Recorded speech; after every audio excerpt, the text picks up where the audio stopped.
Hi everyone, welcome to Sridhar CC.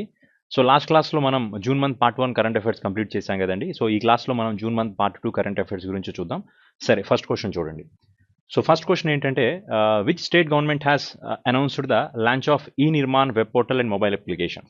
So ఒక state government వాళ్ళు రీసెంట్గా ఈ నిర్మాణ్ అనే ఒక మొబైల్ అప్లికేషన్ని అలాగే ఒక వెబ్ పోర్టల్ని లాంచ్ చేశారండి. సో దేనికోసం లాంచ్ చేశారండి అంటే, this is for the online registration of workers from the unorganised sectors. So ఆ స్టేట్లో ఎవరైతే అన్ఆర్గనైజ్డ్ సెక్టార్స్ పర్సన్స్ ఉన్నారో వాళ్ళని, ఆ అన్ఆర్గనైజ్డ్ సెక్టార్ పర్సన్స్ని ఈ లిస్ట్లో ఈ నిర్మాణ పోర్టల్లో ఇంక్లూడ్ చేస్తున్నారు. సో అక్కడ అన్ఆర్గనైజ్డ్ సెక్టార్లో వర్క్ చేస్తున్న వర్కర్స్ ఎవరైతే ఉంటారో వాళ్ళని దీంట్లో రిజిస్ట్రేషన్ చేస్తారనమాట. సో ఎందుకండి వాళ్ళ కోసం అన్ఆర్గనైజ్డ్ సెక్టార్స్ అంటే ఎవరంటే వాళ్ళకి ఎటువంటి టైప్ ఆఫ్ సెక్యూరిటీస్ ఉండవు. అన్ఆర్గనైజ్డ్ సెక్టార్స్ ఎగ్జాంపుల్స్ అంటే డైలీ లేబర్స్ అవ్వచ్చు, సో షాప్స్లో వర్క్ చేసే పర్సన్స్ కానీ, ఓకేనా, ఒక ప్రాపర్ ప్రావిడెంట్ ఫండ్స్ కానీ ఏమీ లేకుండా, ఇన్సూరెన్స్ కానీ ఎటువంటివి లేకుండా డైలీ వేజెస్ వర్క్ చేసే వాళ్ళని అన్ఆర్గనైజ్ సెక్టార్స్ కిందకి చెప్తాం. So unorganised sectors persons registration చేయించడం కోసం ఈ నిర్మాల అనే ఒక వెబ్ పోర్టల్ని అలాగే ఒక మొబైల్ అప్లికేషన్స్ని లాంచ్ చేశారండి. సో ఇంతకీ ఏ స్టేట్ లాంచ్ చేసిందండి అంటే, the answer for this question is considered as Gujarat state అండి.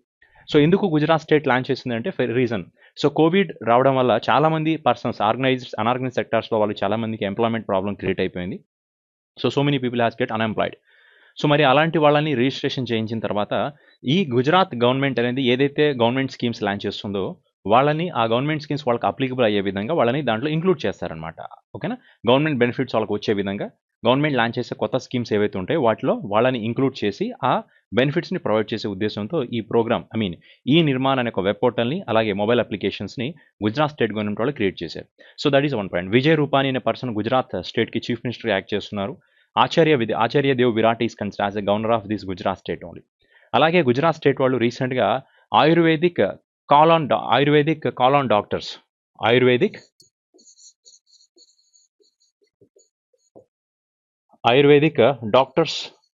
Doctors on call. సో ఈ ప్రోగ్రామ్ని కూడా ఈ సర్వీస్ని రీసెంట్గా గుజరాత్ గవర్నమెంట్ వాళ్ళు స్టార్ట్ చేశారండి. ఎందుకంటే కోవిడ్ టైంలో ఆయుర్వేదిక్ డాక్టర్స్ని కాల్ చేసి వాళ్ళకి కన్సల్టేషన్ తీసుకునే విధంగా ఆయుర్వేదిక్ డాక్టర్స్ ఆన్ కాల్ అనే ఇనిషియేషన్ కూడా ఏ స్టేట్ గవర్నమెంట్ వాళ్ళు స్టార్ట్ చేశారండి అంటే that is answer is Gujarat state only. So ఓకేనా, then come to the next question. So అలాగే ఇక్కడ కొన్ని ఆప్షన్స్ మనకు కనబడుతున్నాయి. రాజస్థాన్ స్టేట్ ఉన్నాయి, హిమాచల్ ప్రదేశ్ కానీ, కర్ణాటక స్టేట్, ఇవన్నీ.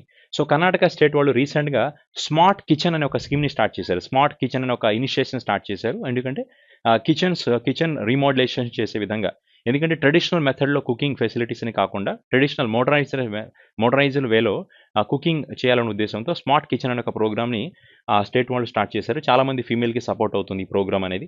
అలాగే రాజస్థాన్ స్టేట్ గవర్నమెంట్ వాళ్ళు కూడా చాలా ప్రోగ్రామ్స్ లాంచ్. మియోంకా బారా అనే ఒక రైల్వే స్టేషన్ ఉండేదని ఇంతకుముందు రాజస్థాన్లో, మియోంకా బారా, ఇది ఆ రాజస్థాన్ స్టేట్లో ఉన్న ఒక రైల్వే స్టేషన్ అనమాట. ఈ రైల్వే స్టేషన్ పేరుని రీసెంట్గా మహేష్ నగర్ అనే పేరుగా మార్చడం జరిగింది.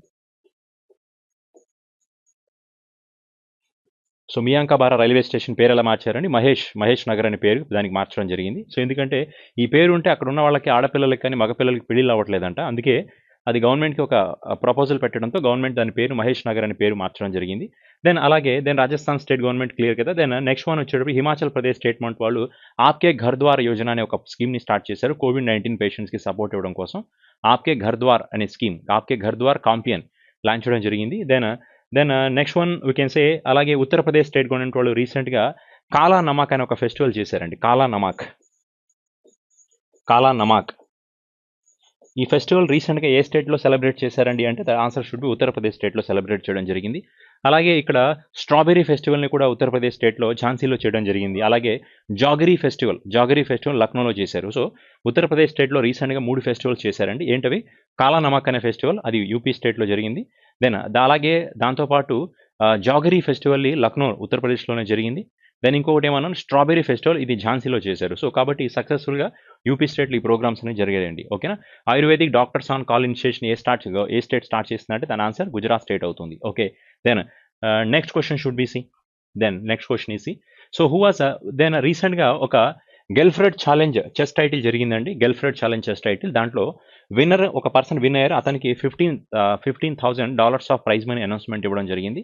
ఇంతకీ ఎవరు గెలిచారు ఆ పర్సన్ అంటే, ఆ పర్సన్ పేరు D Gukesh. So he was the 60th grand master of India. ఇతను మన ఇండియాకి ద 60th గ్రాండ్ మాస్టర్ అవుతారు. ఆ పర్సన్ గెలవడం జరిగింది. అతనికి ఎంత ప్రైజ్ ఇచ్చారండి అంటే 1000 రూపీస్ ఆఫ్ మనీని ప్రైజ్ మనీ కిందకి ఇవ్వడం జరిగింది.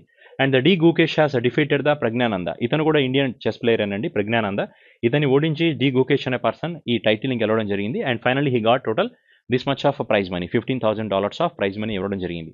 And you can say one more, Arjun Kalyan అనే పర్సన్ కూడా ఒక grand master. And Arjun Kalyan is the 68th grand master of India. So ఇప్పుడు మన ఇండియాలో ఎంతమంది గ్రాండ్ మాస్టర్స్ ఉన్నారండి అంటే he was the 68th grand master అండి. రీసెంట్గా సెర్బియాలో జరిగిన రౌండ్ రాబిన్ రౌంజా జోరా అనే ఒక చెస్ టైటిల్ని ఈ పర్సన్ గెలిచారండి. డ్రాగన్ కోసిక్ అనే ఒక డ్రాగన్ కోసిక్ అనే ఒక పర్సన్ని ఓడించి ఫైనల్గా అర్జున్ కళ్యాణ్ అనే పర్సన్ ఆ టైటిల్ని గెలవడం జరిగింది. సో అలా గెలిచిన తర్వాత Arjun Kalyan has declared as a 68th grand master of India అంటాం. సో ఎక్కడ జరిగింది ఆ గ్రాండ్ మాస్టర్ టైటిల్స్, ఆ చెస్ టైటిల్ ఎక్కడ జరిగిందంటే సెర్బియా కంట్రీలో జరిగింది. అండ్ అర్జున్ కళ్యాణ్ గెలిచారు. So he is declared as a 68th grand master of India. And D Gukesh అనే పర్సన్ 60th గ్రాండ్ మాస్టర్ అవుతారనమాట. అండ్ ఆర్ ప్రజ్ఞానంద్ అనే పర్సన్ ఇతను ఇండియాకి 50th గ్రాండ్ మాస్టర్ కిందకి ఈ పర్సన్ చెప్పొచ్చు. Clear? Then next question should be C. Then next point is who has recently won the women's single title. French opens రీసెంట్గా జరిగింది కదా. ఫ్రెంచ్ ఓపెన్స్లో మనకి మెన్స్ సింగిల్ టైటిల్లో గెలిచిన పర్సన్ ఎవరంటే మనకు తెలుసండి, నోవాక్ జోకోవిచ్ అనే పర్సన్ గెలిచారన్న. ఓకేనా? నోవాక్ జోకోవిచ్ is a person is declared as winner అంటాం. అలాగే ఇప్పుడు అడుగుతుంది ఏంటి అంటే ఉమెన్స్ సింగిల్ విన్నర్ ఎవరు అని అడుగుతున్నారు. సో చెప్పండి, ఉమెన్స్ సింగిల్స్ విన్నర్ ఎవరు? ఉమెన్స్ సింగిల్ విన్నర్ ఎవరండి అంటే బార్బనా క్రెజికోవా అనే పర్సన్ ఉమెన్ సింగిల్ విన్నర్ అని చెప్పొచ్చు. అండ్ షీఈస్ ఫ్రమ్ ద చెక్ రిపబ్లిక్ కంట్రీ అండి. చెక్ రిపబ్లిక్ కంట్రీ అంట. మరి ఉమెన్స్ సింగిల్ విన్నర్ అయితే ఈవిడ పేరు దాని బార్బరా క్రెజికోవా పర్సన్ తెలిసిందే కదా. అండ్ మరి రన్నర్ ఎవరండి అంటే రన్నర్ నేమ్ వచ్చేటప్పటికి that person name is this one. C Anastasia Pavlyuchenkova. This person is from the Russia country. So ఈ పర్సన్ రన్నర్ కిందకి చెప్పొచ్చు అనమాట. దేంట్లో ఉమెన్స్ సింగిల్ విన్నర్ ఎవరు? బార్బరా క్రెజికోవా అనే పర్సన్ విన్నర్ అయితే రన్నర్ ఎవరండి అంటే అనస్తేషియా పౌలెంచుకోవా అనే పర్సన్ రన్నర్ కిందకి డిక్లేర్ చేయొచ్చు. మరి మెన్స్ సింగిల్లో విన్నర్ ఎవరండి అంటే నోవాక్ జోకోవిచ్ అనే పర్సన్ విన్నర్ అవుతారండి. స్టెఫనోస్ సిట్సిపాస్ అనే పర్సన్ స్టెఫనోస్ సిట్సిపాస్ అంటాం. సిట్సిపాస్. సో దిస్ పర్సన్ ఇతను రన్నర్ అవుతారండి. ఇతను గ్రీస్ కంట్రీకి సంబంధించిన player. Greece country Stefanos Tsitsipas అనే పర్సన్ రన్నర్ అవుతారు. దెన్ నోవాక్ జోకోవిచ్ is considered as a winner. ఇక్కడైతే బార్బనా క్రెజికోవా పర్సన్ విన్నర్ కిందకి చెప్పొచ్చు. దెన్ అనస్టేషియా పౌలెంచుకోవా అనే పర్సన్ రన్నర్ కిందకి డిక్లేర్ చేయొచ్చు అనమాట. ఓకేనా? సో వెరీ ఇంపార్టెంట్ అండి. దెన్ అలాగే మన నోవాక్ జోకోవిచ్ అనే person Australian opens single title winner కూడా నోవాక్ జోకోవిచ్ అనండి. సో కాబట్టి then he's having the more grand slam titles అని చెప్పొచ్చు. బట్ కానీ ఇప్పుడు వరకు ఉన్న టెన్నిస్ ప్లేయర్స్ మొత్తం మీద ఎక్కువ గ్రాండ్ స్లామ్ టైటిల్స్ గెలిచిన పర్సన్స్ ఎవరండి అంటే the person 20 grand slam titles ఇద్దరు తీసుకున్నారు. ఎవరండి అంటే one person is Roger Federer is a first. దాని తర్వాత రఫెల్ నాడెల్ కూడా 20 గ్రాండ్ స్లామ్ టైటిల్ చేశారండి. సో కాబట్టి రఫెల్ నాడెల్ అండ్ రోజర్ ఫెదరర్ వీళ్ళిద్దరూ మన టెన్నిస్ టైటిల్లో 20 గ్రాండ్ స్లామ్ టైటిల్స్ని చేశారనమాట. సో ఆల్రెడీ మనకు వింబుల్డన్స్ అనే టైటిల్ జరుగుతుందండి. దెన్ నెక్స్ట్ పాయింట్ ఒకసారి చూడండి. Then next question should be C. Next one is RBI deputy governor M K Jain tenure has been extended. So రీసెంట్గా మన ఆర్బీఐకి one of the deputy governor ఒక అతను ఉన్నారు, ఎంకే జైన్ అంట. అతన్ని మహేష్ కుమార్ జైన్ అని చెప్పొచ్చు. ఇతని యొక్క టెన్యూర్ని రీసెంట్గా ఎక్స్టెన్షన్ చేయడం జరిగిందండి. How many years the tenure of this person was extended అండి అంటే then answer should be 2 years. 2 years ఇతని యొక్క టెన్యూర్ని పెంచారండి. అండ్ ఇంకొక పాయింట్ ఏంటంటే ఆర్బీఐకి ఎంతమంది డిప్యూటీ గవర్నర్స్ ఉన్నారు? Then RBI there are 4 deputy governors are there. Who are the 4 deputy governors are there? ఒక పర్సన్ పేరు మనకు తెలుసు, ఆల్రెడీ రాసాం, దట్ ఈస్ ఎంకే జైన్ అండి. Then one more person is you can say MD Patra, Michael D Patra అంటాం. Third person is you can say M Rajeshwar Rao. ఇతను ఇంకొక RBI deputy governor. And fourth person రీసెంట్గా అపాయింట్ అయ్యారు, అతను T Ravishankar is recently appointed as a deputy governor of Reserve Bank of India. So యాక్చువల్గా ఇతను ఇఫ్టాస్ అనే organisation RBI యొక్క సబ్సిడరీకి ఇతను ఆర్బీఐ ఒక డిప్యూటీ గవర్నర్ ఈ ఇఫ్టాస్ అనేది ఆర్బీఐ యొక్క సబ్సిడరీ అండి. దీనికి అతను డైరెక్టర్గా చైర్మన్గా యాక్ట్ చేశారు. ఆ పర్సన్ని తీసుకొచ్చి ఆర్బీఐకి డిప్యూటీ గవర్నర్గా అపాయింట్ చేశారు. That person is T Ravishankar అని చెప్పొచ్చు అనమాట. సో ఇతని యొక్క టెన్యూర్, ఇప్పుడు అడిగిన క్వశ్చన్ ఎంకే జైన్ యొక్క టెన్యూర్ని ఇంకొక 2 years ఎక్స్టెన్షన్ చేశారు. Then currently he was there another 2 more years also he was acting as a deputy governor of Reserve Bank of India. And ఇంకో క్వశ్చన్ ఏంటంటే ఆర్బీఐ గవర్నర్ లేదా డిప్యూటీ గవర్నర్స్ ఎవరైతే ఉన్నారో వాళ్ళ యొక్క మినిమం టెన్యూర్ ఎంత ఉంటుందండి అంటే minimum tenure is should be 3 years అండి. సో మ్యాక్సిమం వచ్చేటప్పటికి 5 years ఉంటుంది. మినిమం 3, మ్యాక్సిమం 5 ఉంటుంది. కానీ ఒక్కొక్కసారి గవర్నమెంట్ యొక్క డెసిషన్స్ని బేస్ చేసుకుని ఆ టెన్యూర్ని ఇంకొంచెం పెంచుకోవచ్చు. అంటే 5 కాస్త 6 అవ్వచ్చు, 6 కాస్త 7 అవ్వచ్చు, లేదా ఒక్కొక్కసారి 3 కాస్త 4 కూడా అవడానికి స్కోప్ ఉంటుందన్నమాట. కానీ యాజ్ పర్ ద నార్మల్గా చెప్పాలంటే మినిమం ఈజ్ 3 అని చెప్పొచ్చు, మాక్సిమం షుడ్ బి 5 ఇయర్స్ అని చెప్పొచ్చు. కానీ కొంతమంది ఆర్బీఐ గవర్నర్స్ చూసుకోండి, some persons has worked as a first RBI governor ఉన్నారు చూసారా, ఓస్బార్న్ స్మిత్ అనే person, first reserve Bank of India governor, అతను ఆర్బీఐకి 2 ఇయర్సే వర్క్ చేశారు. దాని తర్వాత జేమ్స్ టైలర్ అనే పర్సన్, అతను ఆర్బీఐకి ఆల్మోస్ట్ 5 ఇయర్స్ వరకు వర్క్ చేశారండి. దెన్ బెనగల రామారావు అనే పర్సన్ ఉన్నారు, ఇతను ఆర్బీఐకి ఆల్మోస్ట్ 7 ఇయర్స్ ఆర్బీఐ గవర్నర్గా వర్క్ చేశారు. Duvvuri Subbarao, he was worked for 6 years as RBI governor. Urjit Patel ఉన్నారు చూసారా, దెన్ ఇప్పుడు మన ఆర్బీఐ గవర్నర్ ఎవరైతే ఉన్నారో శక్తికాంత దాస్, అతనికంటే ముందు ఉర్జిత్ పటేల్ ఉన్నారు. ఉర్జిత్ పటేల్ ఆర్బీఐకి 2.5 ఇయర్సే వర్క్ చేశారు. So only one RBI governor made the resignation, that person is Urjit Patel. మిగతా అందరూ కూడా టెన్యూర్ కంప్లీట్ అయిందే తప్ప ఒక ఉర్జిత్ పటేల్ మాత్రమే టెన్యూర్లో ఉన్నప్పుడే, అతను వర్కింగ్లో ఉన్నప్పుడే ఆర్బీఐకి రిజిగ్నేషన్ ఇచ్చాడనమాట. Okay, only one Reserve Bank of India governor made the resignation to RBI, that person is Urjit Patel. The next question should be C, so where will be the India's first international maritime service cluster setting up. So international maritime service cluster అనేది ఎక్కడ start చేశారండి అంటే, that is the first time. The answer should be Gujarat state only. So ఇప్పుడు మనకి గుజరాత్ స్టేట్కి సంబంధించి ఒక 2 పాయింట్లు మనం మాట్లాడుకున్నాం. సో ఒకటి ఏమంటున్నామండి అంటే, India's first international maritime service cluster, India's first international maritime service cluster, ఇది ఎక్కడ స్టార్ట్ అయింది? గుజరాత్ స్టేట్లో స్టార్ట్ అయింది. Ayurvedic doctors on call and initiation ఎవరు స్టార్ట్ చేశారు? గుజరాత్ స్టేట్ వాళ్ళే స్టార్ట్ చేశారు. అలాగే మనం ఆల్రెడీ ఒక పాయింట్ చెప్పాను, ఏదేది ఈ నిర్మాల్ అనే వెబ్ పోర్టల్ని ఏ స్టేట్ వాళ్ళు స్టార్ట్ చేశారండి అంటే, దానికి ఆన్సర్ కూడా గుజరాత్ స్టేటే చెప్పామండి. ఓకేనా. ఇప్పుడు పాయింట్ ఏంటంటే, ఇంటర్నేషనల్ మ్యారిటైమ్ సర్వీస్ క్లస్టర్ అంటే ఎక్కడ స్టార్ట్ చేశారండి అంటే, ఇది గాంధీనగర్లో స్టార్ట్ చేశారు. గాంధీనగర్ అంటే ఎక్కడ? గాంధీనగర్ అంటే ఎస్పెషల్లీ ఇది గిఫ్ట్ సిటీలో స్టార్ట్ అయిందండి. సో గుజరాత్లో ఒక గిఫ్ట్ సిటీని కన్స్ట్రక్షన్ చేస్తున్నారు, ఈ సంగతి మనకు తెలిసిందే కదా. సో ఈ గిఫ్ట్ సిటీ ఏదైతే గుజరాత్లో ఉందో అక్కడ ఈ ఒక ఇంటర్నేషనల్ మ్యారిటైమ్ క్లస్టర్ని స్టార్ట్ చేశారు. క్లస్టర్ అంటే ఇట్స్ గ్రూప్ ఆఫ్ థింగ్స్ కాబట్టి, and it is having ports. కొన్ని పోర్ట్స్ ఉంటాయి, అలాగే కొన్ని క్లస్టర్స్ కానీ, కొన్ని పోర్ట్స్ అవ్వచ్చు, కొన్ని షిప్పింగ్స్ కానీ, అలాగే ఈ లాజిస్టిక్స్ సర్వీస్ సెక్టార్స్ అవ్వచ్చు, అలాగే గవర్నమెంట్ ఆఫ్ రెగ్యులేటర్స్ కానీ, వీళ్ళందరూ కలిసి ఓకేనా ఒక క్లస్టర్గా వర్క్ చేస్తుంటారండి. సో కాబట్టి ఇది ఇండియాలోనే ఒక బిగ్గెస్ట్ సెక్టర్ అని చెప్పొచ్చు. ఎక్కడ స్టార్ట్ అయింది అది? India's first international, or you can say it is India's first international maritime క్లస్టర్ని, సర్వీస్ క్లస్టర్ని ఎక్కడ స్టార్ట్ చేశారండి అంటే, దానికి ఆన్సర్ కూడా గుజరాత్ స్టేటే అవుతుందండి. ఓకేనా, క్లియర్. దెన్ నెక్స్ట్ ఆల్తాల్సి Maharashtra state, New Delhi, Bengaluru and Chennai. So ఇక్కడ స్టేట్ అడిగాడు కాబట్టి we can say the answer should be Gujarat అవుతుందన్నమాట. మహారాష్ట్ర మిగతావన్నీ ఇవన్నీ స్టేట్స్ కాదు కదా. New Delhi is one of the union territory, Bengaluru is one of the metropolitan city, Chennai కూడా ఒక మెట్రోపాలిటన్ సిటీనే అవుతుంది.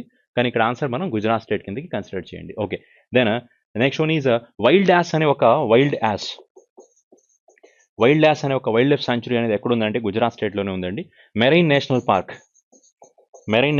ఎక్కడుంది? ఇది గుజరాత్ స్టేట్లోనే ఉంటుంది. అండ్ అలాగే మనం గిర్ నేషనల్ పార్క్ ఫేమస్ అండి, గిర్ నేషనల్ పార్క్, ఇది కూడా గుజరాత్ స్టేట్లో ఉంది. ఇది ఏషియాటిక్ లైన్స్కి బాగా ఫేమస్ అనమాట. ఏషియాటిక్ లైన్స్, ఇది దాగా సింహాలకి బాగా ఫేమస్ అనమాట. ఏది? That is Gir national park అవుతుంది అనమాట. ఎక్కడుంది గిర్ నేషనల్ పార్క్ అనేది? So this is also belongs to, that is Gujarat state అవుతుంది. నెక్స్ట్ క్వశ్చన్ చూడండి. ఇక్కడ యునైటెడ్ నేషన్ సెక్రటరీ ఆల్రెడీ మనకు తెలుసు, అతని పేరు అంటానియస్ గట్రీస్ అంట. ఈ అంటానియస్ గట్రీస్ యొక్క టెన్యూర్ని ఇతన్ని మళ్ళీ రీఅపాయింట్ చేశారు, మళ్ళీ యునైటెడ్ నేషన్ సెక్రటరీగానే అపాయింట్ చేసుకున్నారు. ఇంకా ఎన్ని సంవత్సరాల పాటు ఇతను కొనసాగుతారు? How many years this person is acting as a how many years he is acting as a that is Secretary of United Nations Organization, already is there. So again the person tenure was extended to another 5 years. So the next coming 5 years also the same person is second time he was appointed as a United Nations Secretary. In the next 5 years also he was the United Nations Secretary currently. Okay na? So next 5 years also he was the same person is acting. Okay, now here the asking the question, clear kada? Then Antonio గుట్రీస్ని second time appoint చేశారు. ఎన్ని సంవత్సరాల కండి అంటే next 5 years అవుతుందన్నమాట. Then United Nations organisations, UNO formation ఎప్పుడండి అంటే we can say the 24th of October 1945న యునైటెడ్ నేషన్స్ ఆర్గనైజేషన్ స్టార్ట్ చేశారు. అందుకే ద 24th Octoberని మనం యుఎన్ డే అని కూడా కన్సిడర్ చేయొచ్చు. UN Day or you can say United Nations Day అంటాం. ఇదే రోజున మనకి వరల్డ్ పోలియో డే కూడా, same day World Polio Day. ఇప్పుడు మన ఇండియా పోలియో ఫ్రీ కంట్రీ అని already World Health Organisations declare చేశారండి. ఓకే, సరే నెక్స్ట్ క్వశ్చన్ చూడండి ఒకసారి. ఇప్పుడు అడిగిన క్వశ్చన్ ఏంటంటే, international film, which international film and mean that ఒక ఆర్గనైజేషన్ అనమాట. ఏ ఇంటర్నేషనల్ ఆర్గనైజేషన్ రీసెంట్గా undersea cable Firmina under see కేబుల్ని under see అంటే సముద్రం కింద ఒక కేబుల్ నెట్వర్క్ని కన్స్ట్రక్షన్ చేస్తున్నారు. అది ఎక్కడి నుంచి ఎక్కడి వరకు ఉంటుందండి అంటే లాటిన్ అమెరికా నుంచి యుఎస్ వరకు అనమాట. సో లాటిన్ అమెరికా నుంచి యుఎస్ఏ వరకు ఆల్మోస్ట్ మనకి ఏదైతే మనకి అమెరికన్ కంట్రీస్ ఏవైతే ఉన్నాయో, బ్రెజిల్ కంట్రీ అవ్వచ్చు, ఉరుగ్వే కంట్రీ కానీ, ఓకేనా. అలాగే అర్జెంటీనా కంట్రీస్ని అలా ఈ వీటిని కనెక్ట్ చేసుకుంటూ యుఎస్ కంట్రీ వరకు వెళుతుందన్నమాట. సో లాటిన్ అమెరికా కంట్రీస్ నుంచి కనెక్ట్ చేసుకుంటూ యుఎస్ కంట్రీ వరకు ఈ నెట్వర్క్ అనేది వెళుతుంది. ఐ మీన్ ఈ అండర్ సీ కేబుల్ని కన్స్ట్రక్షన్ చేస్తున్నారు. ఎందుకండి అంటే to boost up the internet connections అండి. సో ఈ ఏరియాస్ మొత్తం మీద ఇంటర్నెట్ కనెక్టివిటీస్ని బాగా పెంచడం కోసం చేస్తున్న ఒక ప్రాజెక్ట్ అనమాట. సో ఈ ప్రాజెక్ట్ని ఎవరు చేస్తున్నారు, ఏ కంపెనీ చేసిందండి అంటే దానికి ఆన్సర్ మనం గూగుల్ కంపెనీ అని చెప్పొచ్చు. The answer for this question ఏదండి, గూగుల్ కంపెనీ అండి. సో మరి అలాగే మనం గూగుల్ కంపెనీకి సంబంధించి ఇంకొన్ని ఆన్సర్స్ మనం మాట్లాడుకుందాం. సుందర్ పిచాయ్ అనే పర్సన్ గూగుల్ కంపెనీకి హెడ్గా ఐ మీన్ చీఫ్ ఎగ్జిక్యూటివ్ ఆఫీసర్గా ఉన్నారు. And Sundar Pichai is one of the top most ప్లేస్లో ఉన్నారని చెప్పొచ్చు గూగుల్ కంపెనీకి. Then next one should be C. Then next question ఏంటంటే సి గూగుల్ కంపెనీకి సంబంధించిన ఇంకొన్ని పాయింట్స్ ఏమున్నాయి. So what are the other points regarding the Google company ఏంటది అంటే రీసెంట్గా గూగుల్ కంపెనీ అనేది ఐ మీన్ స్పేస్ ఎక్స్ ఒక పార్ట్నర్షిప్ కూడా చేసుకోవడం జరిగిందండి. స్పేస్ ఎక్స్ కంపెనీతో గూగుల్ అనేది ఒక పార్ట్నర్షిప్ చేసుకుంది. దేనికోసం అండి అంటే to boost up the internet కనెక్టివిటీస్ని పెంచడం కోసం. ఎందుకంటే స్పేస్ ఎక్స్ కంపెనీ వాడు ఒక స్టార్లింక్ అనే ఒక ప్రాజెక్ట్ని స్టార్ట్ చేస్తున్నారు. స్టార్లింక్ అనే శాటిలైట్స్ని పంపిస్తున్నారు. ఇది ఒక ఇంటర్నెట్ కనెక్టివిటీని పెంచడం కోసం కాబట్టి సో ఆ ఇంటర్నెట్ కనెక్టివిటీకి బూస్టప్ చేయడం కోసం గూగుల్ కంపెనీ అనేది స్పేస్ ఎక్స్తో ఒక డీల్ చేసుకుంది. That is one point.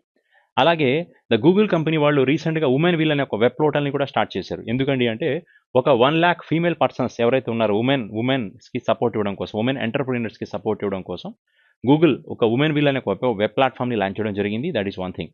ఓకేనా. ఒకటి గూగుల్ అనేది స్పేస్ ఎక్స్తో ఒక ఎంఓయూ చేసుకోవడం జరిగింది. దెన్ అలాగే గూగుల్ కంపెనీ ఉమెన్ విల్ అనే ఒక వెబ్ పోర్టల్ని స్టార్ట్ చేశారు. Again the Google company has pledged 135 crores amount of money to India to fight with Covid. So ఇండియాకి 135 కోట్ల రూపాయల అమౌంట్ ఆఫ్ మనీని గూగుల్ ఇచ్చింది. ఎందుకండి అంటే కోవిడ్ నుంచి ఫైట్ చేయడం కోసం. సో దాంతోపాటు Google company, Hindustan Unilever company, అలాగే గవర్నమెంట్ ఆఫ్ ఇండియా వీళ్ళు ముగ్గురు కలిసి అగ్రికల్చర్ హ్యాకథాన్ ఒక ఇనిషియేషన్ని స్టార్ట్ చేస్తున్నారు. దేనికోసం అండి అంటే to to issue the to address the issues of water scarcities అండి. వాటర్ స్కార్సిటీ అనే ప్రాబ్లం ఎక్కువగా ఉంది కాబట్టి ఈ ప్రాబ్లమ్ని అడ్రస్ చేయడం కోసం గూగుల్, హిందుస్థాన్ యూనిలివర్ కంపెనీ, అలాగే మన గవర్నమెంట్ ఆఫ్ ఇండియా వీళ్ళందరూ కలిసి అగ్రికల్చర్ హ్యాకథాన్ అనే ఒక ఇనిషియేషన్ని, ఒక ప్రోగ్రామ్ని స్టార్ట్ చేస్తున్నారు. This will address the water scarcity problems in India. So అర్థమైందా, ఈ 4 పాయింట్స్ గూగుల్ కంపెనీ గురించే వస్తాయి. సో లాస్ట్ క్లాస్లో మనం మైక్రోసాఫ్ట్ కంపెనీ గురించి కొన్ని చెప్పాను. మైక్రోసాఫ్ట్ కంపెనీ అనేది ఆంధ్రప్రదేశ్ స్టేట్ గవర్నమెంట్తో ఒక డీల్ చేసుకుందని చెప్పాను. ఐ మీన్ 1.6 lakhs యూత్కి ట్రైనింగ్ ఇవ్వడం కోసం. అలాగే మైక్రోసాఫ్ట్ కంపెనీకి సంబంధించి ఇంటర్నెట్ ఎక్స్ప్లోరర్ 11 అనేది June 15, 2022 నుంచి అది ఎక్స్పైర్ అయిపోతుందని మాట్లాడుకున్నాం. ఇలా కొన్ని పాయింట్స్ మనం మైక్రోసాఫ్ట్ కంపెనీ గురించి కూడా డిస్కస్ చేసుకున్నామండి. And next question should be C. Next point ఏంటంటే so which country has been elected to United Nations economic and Social Council for 2022 and 24. So United Nation Economic and Social Council, United Nations economic and Social Council అనేది ఏంటండి అంటే that is one of the principal organ of United Nations Organisation. మనకి United Nations Organisation ఉంది చూసారా, UNO.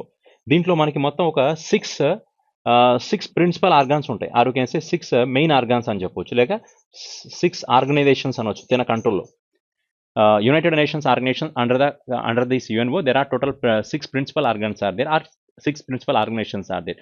So what are the 6 organisations? One is United Nations Security Council, next one United Nations General Assembly, తర్వాత UN secretariat అనొచ్చు, తర్వాత United Nations trusteeship అని, then this is the 4th one.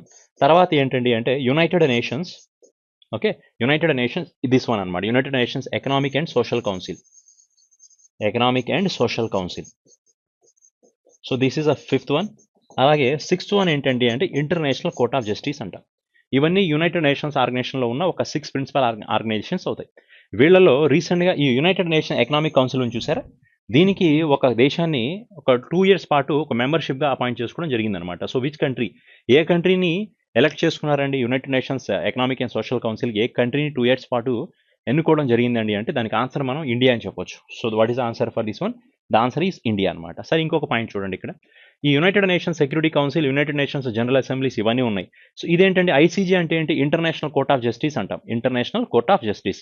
So International Court of జస్టిస్కి headquarter ఎక్కడ ఉంది అంటే that is in Netherland కంట్రీలో ఉంది. నెదర్లాండ్లో ద హేగ్ అనే ప్లేస్లో ఉంది. మిగతా అన్ని కూడా న్యూయార్క్లోనే దీనికి హెడ్ క్వార్టర్స్ ఉన్నాయని చెప్పొచ్చు.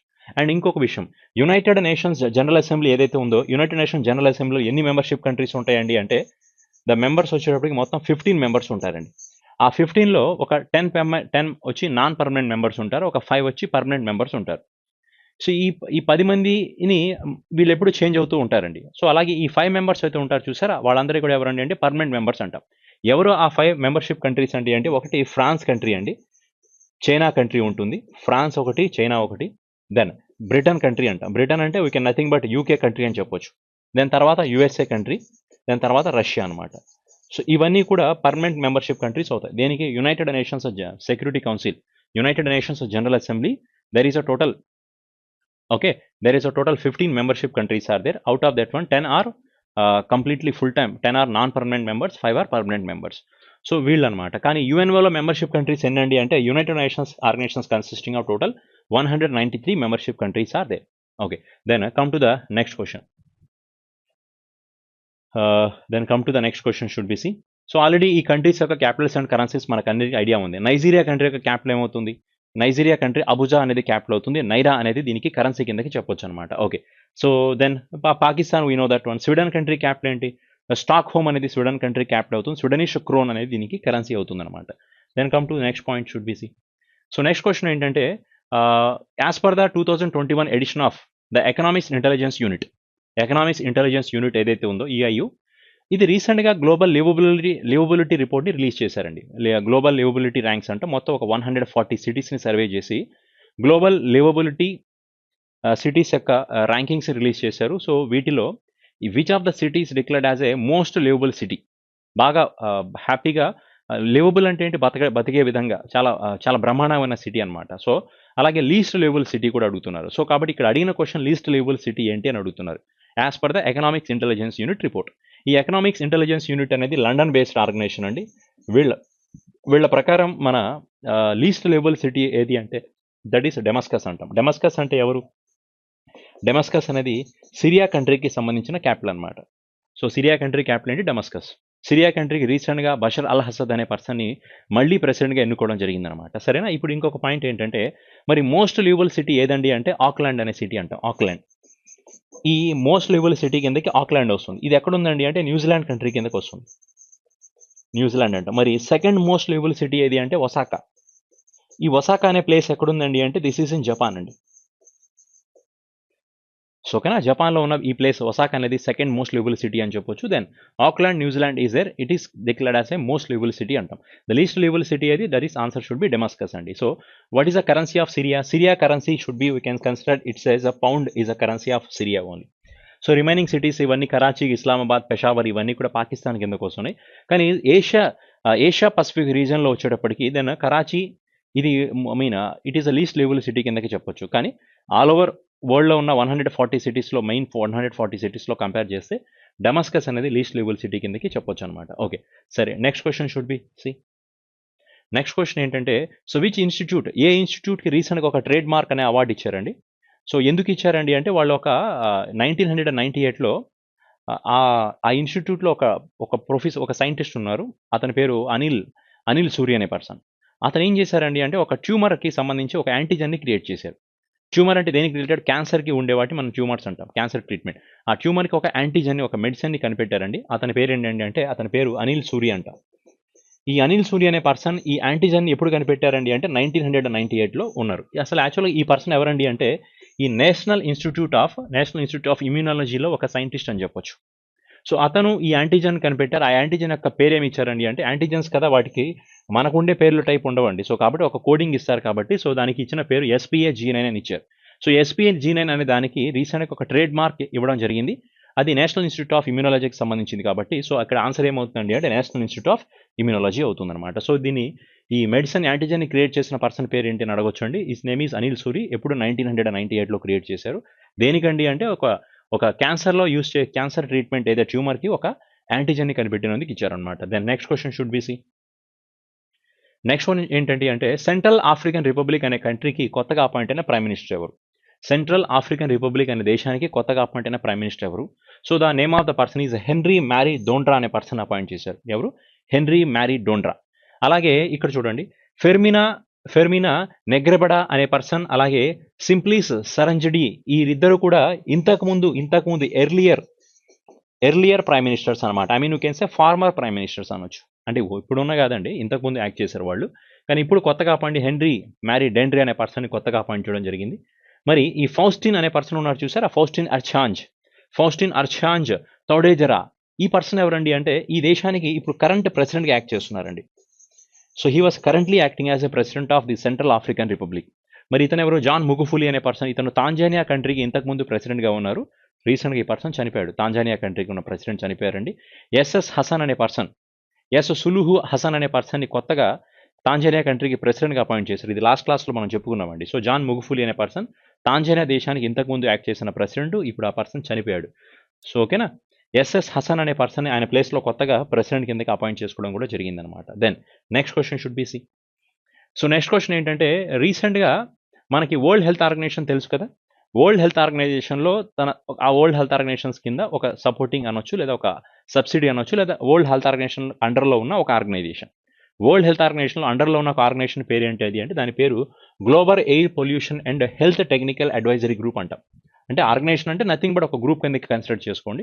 వరల్డ్ హెల్త్ ఆర్గనైజేషన్ అండర్లో ఉన్న ఒక గ్రూప్ ఏది, ఆ గ్రూప్ పేరు ఏంటండి అంటే global air pollution and health technical advisory group అంటాం. సో దీనికి రీసెంట్గా ఒక పర్సన్ని అపాయింట్ చేసుకోవడం జరిగింది, ఒక ఇండియన్ పర్సన్ అపాయింట్ చేసుకోవడం జరిగింది. అతని పేరేంటి? సో హువా one of the Indian person has become the honorary member అండి. హానరీ మెంబర్ అంటే గౌరవప్రదమైన అతని ఒక పొజిషన్ ఇవ్వడం జరిగింది ఒక ఇండియన్ పర్సన్. ఎవరండి ఆ పర్సన్ అండి అంటే అతని పేరు మహేష్ శర్మ అనే పర్సన్కి ఇవ్వడం జరిగిందండి. మహేష్ శర్మ అనే పర్సన్కి ఈ టైప్ ఆఫ్ రిప్రజెంటేషన్ ఇచ్చారండి. So that is answer for this one. So Mahesh Sharma has finally got this type of honorship from the World Health Organization. So where is the headquarters of World Health Organization? World Health Organization head office, we know everyone, that is in Geneva.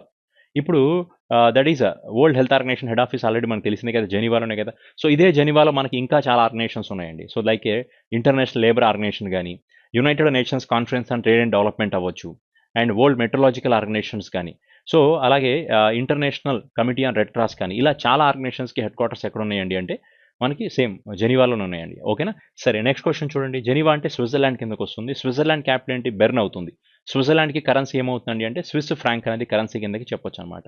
Then టెడ్రూస్ అధునం అనే person world health ఆర్గనైజేషన్స్కి హెడ్గా act చేస్తున్నారండి. సరే రీసెంట్గా G7 summit జరిగింది కదా. G7 summit ఎక్కడ జరిగింది మనకు తెలిసింది, ఇంగ్లాండ్లో జరిగింది. బోరిస్ జాన్సన్ మన బ్రిటన్ కంట్రీ హెడ్ ఎవరైతే ఉన్నారో ప్రైమ్ మినిస్టర్, అతను ఈ హోస్ట్కి రిప్రజెంటేషన్కి యాక్ట్ చేశారు. ఇది మనకు తెలిసిందే. ఇది 47th G7 సమిట్ అంటాం. ఈ 47th G7 సమిట్లో ఈ G7 కంట్రీస్ మొత్తం కలిసి ఒక మినిమం కార్పొరేట్ ట్యాక్స్ని ప్రపోజ్ చేశాయి. మినిమం కార్పొరేషన్ ట్యాక్స్ అంటాం. ఆ కార్పొరేషన్ ట్యాక్స్ అనేది ఎంత అని అడుగుతున్నారండి. The answer that is 15%. మన ఇండియాలో కార్పొరేషన్ ట్యాక్స్ 25% కలెక్ట్ చేస్తున్నారు. కార్పొరేషన్ ట్యాక్స్ అంటే మీనింగ్ ఏంటి? The government of India impose taxes on income generated on the corporate companies. So corporate companies ఏవైతే వాళ్ళు ఇన్కమ్ జనరేట్ చేస్తున్నారో వాటి మీద వేసే ట్యాక్సెస్ని కార్పొరేషన్ ట్యాక్స్ అంటాం. ఇంతకుముందు కార్పొరేషన్ ట్యాక్స్ 30% ఉండేది, but last before year almost 2019లో దాన్ని ఆల్మోస్ట్ ఒక 25%కి తగ్గించడం కూడా జరిగిందండి. కానీ ఇప్పుడు గ్లోబల్ G7 కంట్రీస్ ఏవైతే ఉన్నాయో, మన ఫ్రాన్స్ కంట్రీ కానీ, G7 ఎన్ని కంట్రీస్ ఉన్నాయి? 7 కంట్రీస్ కదా. సో మనకు తెలుసు ఫ్రాన్స్ అవ్వచ్చు, జర్మనీ కంట్రీ కానీ, జపాన్ కంట్రీ కానీ, USA UK కంట్రీస్ కానీ, ఇటలీ కంట్రీస్, ఇవన్నీ G7లో ఉన్న కంట్రీసేనండి. సో వీళ్ళందరూ కలిసి ఒక మినిమం కార్పొరేషన్ ట్యాక్స్ని ప్రపోజ్ చేసుకున్నారు. అంటే ఎంత అండి అంటే అది 15% కిందకి చెప్తున్నారు అనమాట. ఇది G7లో జరిగిన ఒక మేజర్ ఇనిషియేషన్ అని చెప్పుకోవచ్చు అనమాట. ఓకే, సో అలాగే వీళ్ళు కరోనా వ్యాక్సిన్ డిస్ట్రిబ్యూషన్ మీద గురించి కూడా G7 సమ్మిట్లో ఎక్కువ జరిగింది. ఆల్మోస్ట్ 100 బిలియన్స్ ఆఫ్ వ్యాక్సిన్స్ని డిస్ట్రిబ్యూట్ చేయాలని డిసైడ్ చేశారు. దాంట్లో majority of the vaccines US నుంచే సప్లై అవుతాయని US కంట్రీకి సంబంధించిన జో బైడెన్ అనౌన్స్మెంట్ కూడా ఇవ్వడం జరిగిందండి. ఓకే, సరే నెక్స్ట్ క్వశ్చన్ చూడండి. So next question, this is one of the book. ఇది ఒక బుక్ గురించి అడిగిన క్వశ్చన్ అండి. హోమ్ ఇన్ ద వరల్డ్, ఈ బుక్ని రాసిన ఆథర్ ఎవరు? హోమ్ ఇన్ ద వరల్డ్ అనే బుక్ని ఎవరు రాశారండి అంటే దానికి ఆన్సర్ మనం అమర్త్య సేన్. సో అమర్త్య సేన్ గురించి మనకు తెలుసండి. So already we know about Amartya Sen. ఇతను మన ఇండియన్ పర్సన్, ఇండియన్ ఎకనామిస్ట్ అనొచ్చు. ఇతనికి భారతరత్న అవార్డు వచ్చింది, అలాగే నోబెల్ ప్రైజ్ కూడా వచ్చిందండి. నోబెల్ ఎకనామిక్స్ ప్రైజ్ తీసుకున్నారు. అలాగే రీసెంట్గా అమర్త్య సేన్కి స్పెయిన్ కంట్రీకి సంబంధించిన టాప్ మోస్ట్ ప్రిన్సెస్ ఆఫ్ ఆస్ట్రియస్ అనే ఒక అవార్డు కూడా అమర్త్య సేన్కి ఇవ్వడం జరిగింది, సోషల్ సైన్సెస్ కేటగిరీస్లో కంట్రిబ్యూట్ చేసినందుకు. సో ఓకే, ఫర్ ఈ బుక్కి ఆథర్ ఎవరంటే అమర్త్య సేన్ అండి. సో ఇక్కడ అలాగే కునాల్ కపూర్ అనే ఒక పర్సన్ కూడా ఉన్నారు. ఇతను ఒక చెఫ్ అనమాట. Kunal Kapoor in the kitchen అనే ఒక బుక్ని ఈ చెఫ్ కునాల్ కపూర్ అనే పర్సన్ రాయడం జరిగింది. రస్కిన్ బాండ్ కూడా ఒక ఫేమస్ ఆథర్ అండి. All time favourites for childrens అనే ఒక కొత్త బుక్ని రీసెంట్గా రిలీజ్ చేశారు. All time favourite for childrens. ఈ బుక్ని రాసింది ఎవరండి అంటే రస్కిన్ బాండ్ అనమాట. అలాగే తనకి బ్లూ అంబరిల్లా అనే బుక్ని కూడా రస్కిన్ బాండ్ రాయడం జరిగింది. ఉర్జిత్ పటేల్ ఎవరండి అంటే ఇంతకుముందు RBIకి గవర్నర్గా వర్క్ చేసిన పర్సన్. అలాగే మన్మోహన్ సింగ్ కూడా only one person worked as a RBI governor and prime minister of India. అతను ఎవరండి అంటే మన్మోహన్ సింగ్. అర్థమైంది కదా. ఆర్బీఐ గవర్నర్గా వర్క్ చేశాడు, ఫైనాన్స్ మినిస్టర్గా వర్క్ చేశాడు, అలాగే దెన్ ఇండియాకి ప్రైమ్ మినిస్టర్ కూడా వర్క్ చేసిన పర్సన్ ఎవరంటే మన్మోహన్ సింగ్ అవుతారు. సో ఈ క్వశ్చన్కి ఆన్సర్ అమర్త్య సేన్ అవుతుందండి. ఓకే, సో నెక్స్ట్ క్వశ్చన్ చూడండి. So who has been reelected as a chairman of industry association cellular operators and association of India. Cellular operators and association of India అనేది ఒక organisation. ఈ organisation head office వచ్చి న్యూఢిల్లీలో ఉందండి. So దీనికి రీసెంట్గా ఒక పర్సన్ని ఆల్రెడీ ఉన్నారు, అతన్నే మళ్ళీ రీఎలెక్ట్ చేశారు. చైర్మన్గా మళ్ళీ రీఅపాయింట్మెంట్ చేసుకోవడం జరిగింది. అతని పేరు ఏంటండి అంటే అతని పేరు అజయ్ పూరి అంటాం. ఇతను యాక్చువల్గా భారతీ ఎయిర్టెల్ ఉంది కదా, భారతీ ఎయిర్టెల్కి చీఫ్ ఆపరేటింగ్ ఆఫీసర్గా వర్క్ చేస్తున్నారు. ఎలా? Chief operating officer of Bharti Airtel. So ఈ పర్సన్ని సెల్యులర్ ఆపరేటర్స్ అసోసియేషన్ ఆఫ్ ఇండియాకి మళ్ళీ again appoint as a chairman అనమాట. సో ఆల్రెడీ చైర్మన్గా ఉన్నారు, మళ్ళీ రీఅపాయింట్మెంట్ చేసుకున్నారండి. సో ఆన్సర్ ఏంటంటే అజయ్ పూరి అనే పర్సన్ అవుతారు. ఓకే, సో నెక్స్ట్ క్వశ్చన్ చూడండి ఒకసారి. నెక్స్ట్ క్వశ్చన్ ఏంటంటే అండ్ ఇట్ ఈస్ ఒక international level of crossing awareness day. International level crossing awareness day అంటాం. సో ఇది ఇన్ రైల్వేస్ సెలబ్రేట్ చేస్తారు. సో మన కంట్రీస్ ఒక రైల్వేసే కాదండి, ఇంటర్నేషనల్ వేరే కంట్రీస్లో ఉన్న రైల్వేస్ కూడా ఈ ఇంటర్నేషనల్ లెవెల్ క్రాసింగ్ అవేర్నెస్ డేని సెలబ్రేట్ చేస్తారు. లెవెల్ క్రాసింగ్స్ అంటే అర్థమైంది కదా మనకి, ట్రైన్ క్రాసింగ్స్ గురించి చెప్పే అనమాట. సో వాటి గురించి ఒక అవేర్నెస్ని క్రియేట్ చేయడం, దేని గురించి? లైన్ క్రాసింగ్స్ గురించి ఒక అవేర్నెస్ని క్రియేట్ చేయడం. సో దీన్ని రీసెంట్గా మన సౌత్ సెంట్రల్ రైల్వే వాళ్ళు సెలబ్రేట్ చేశారు. సౌత్ సెంట్రల్ రైల్వే అంటే ఎక్కడ ఉంది? ఇది మన సికింద్రాబాద్లో ఉంది కదా సౌత్ సెంట్రల్ రైల్వే అనేది. సో వాళ్ళు సెలబ్రేట్ చేశారు. ఏ రోజు అవుతుందండి అంటే ద ఆన్సర్ వచ్చి దీనికి జూన్ 10th అనేది. జూన్ 10th ఎలా డిక్లేర్ చేశారండి అంటే this is announced as a international level crossing awareness day కిందకి అనౌన్స్మెంట్ ఇచ్చింది. దట్ ఈస్ June 10 అవుతుంది. మరి ఇక్కడ June 8 ఇంపార్టెన్స్ ఏంటి? June 8 importance is world ocean day అవుతుంది. వరల్డ్ ఓషన్ డే, అలాగే వరల్డ్ బ్రెయిన్ ట్యూమర్స్ డే కూడా ఇదే రోజు అనమాట. ఏ రోజు? World brain tumours day. So creating awareness about the brain tumour diseases. So అలాగే ఇక్కడ June 12th యొక్క ఇంపార్టెన్స్ ఏంటండి అంటే ఇది anti child labour. So it is world anti child labour day. ఏమవుతుందండి అంటే దిస్ ఈస్ అనౌన్స్డ్ ఆన్ ఓకేనా child labour day. ఏ రోజు? దట్ ఈస్ June 12 అవుతుంది అనమాట. దెన్ ఆల్రెడీ June 5th యొక్క ఇంపార్టెన్స్ ఏంటంటే we know that June 5th ఇది world environment day అనేది June 5th అవుతుంది. ఓకే, సరే నెక్స్ట్ క్వశ్చన్ చూడండి ఇక్కడ. సో నెక్స్ట్ క్వశ్చన్ ఏంటంటే టెల్ మీ దెన్ ఇంటర్నేషనల్ అనొచ్చు లేదా world elder abuse awareness day. World elder abuse awareness day అనేది ఏ రోజు సెలబ్రేట్ చేస్తారండి అంటే దానికి ఆన్సర్ మనం June 15 అని చెప్పొచ్చు. ఇదే June 15 మనకి వరల్డ్ విండ్ డే కూడా ఉంది, విండ్ డే. సో ఈ రెండు ఇంపార్టెన్స్ ఏ రోజు అవుతుందంటే June 15. ఏది? World elder abuse awareness day ఒకటి, అలాగే వరల్డ్ విండ్ డే. ఈ రెండు June 15th అవుతాయి. సో ఈ ఎల్డర్ అబ్యూస్ అవేర్నెస్ డేకి థీమ్ ఏంటి అంటే the answer should B access to justice అనేది దీనికి థీమ్ అవుతుంది. ఎల్డర్ అబ్యూస్ అంటే పెద్దవాళ్ళు ఎవరైతే ఉంటారో, ఎల్డర్ పీపుల్స్ ఉంటారు చూసారా, వాళ్ళ మీద ఎటువంటి అబ్యూజింగ్ జరగకుండా వాళ్ళని జాగ్రత్తగా సేఫ్గా వాళ్ళకు ఒక సేఫ్టీ అనేది ప్రొవైడ్ చేయడం అనమాట. సో ఓకేనా, దాన్ని మనం వరల్డ్ అబ్యూస్ అవేర్నెస్ డే అంటాం. So they are creating awareness about the elder peoples or we can say old age people. So we're giving the protection for the elder people అనేది దీని meaning అనమాట. ఓకేనా, సరే next question చూడండి. Next question ఏంటంటే so ఏ సిటీలో రీసెంట్గా ఇండియా గ్రాండ్ ఫిక్స్ 4 అనేది జరిగింది? ఇండియా గ్రాండ్ ఫిక్స్ 4 అనేది ఇండియాలోనే జరిగింది. అది ఏ సిటీలో జరిగిందండి అంటున్నారు. The answer should B Patiala అనమాట. ఇప్పుడు ఇండియా గ్రాండ్ ఫిక్స్ అంటే ఇదేదో రేసింగ్ సంబంధించిన గేమ్ కాదండి. యాక్చువల్గా మనకి గ్రాండ్ ఫిక్స్ టైటిల్స్ జరుగుతూ ఉంటాయి. లైక్ మొరాకో గ్రాండ్ ఫిక్స్ కానీ, బహ్రెయిన్ కానీ, పోర్చుగీస్ గ్రాండ్ ఫిక్స్ ఉన్నాయి. ఇవన్నీ కూడా రేసింగ్స్ అండి. ఫార్ములా 1 రేసింగ్స్ అంటాం. ఇది మన ఇండియాలో జరిగింది ఫార్ములా 1 రేసింగ్ కాదండి. ఇది ఒక అథ్లెటిక్స్ ఈవెంట్ అనమాట. దీంట్లో చాలామంది రన్నర్స్ పార్టిసిపేట్ చేస్తున్నారు. లాంగ్ జంప్ ఈవెంట్స్లో పార్టిసిపేట్ చేసేవాళ్ళు, డిస్కస్ త్రో కానీ, షార్ట్ పుట్లో కానీ. ఇవన్నీ రీసెంట్గా జరిగిందండి. June monthలో ఇది ఆల్రెడీ ఈవెంట్ కంప్లీట్ అయింది, పటియాలాలో జరిగింది. So this is India grand fix 4 అని చెప్తాం. సో దీంట్లో కమల్ ప్రీత్ కౌర్ అనే ఒక రన్నర్, ఓకేనా, ఆ పర్సన్ గెలవడం జరిగింది. కమల్ ప్రీత్ కౌర్, ఓకేనా, ఇతను డిస్కస్ త్రో పర్సన్ అనమాట, కమల్ ప్రీత్ కౌర్.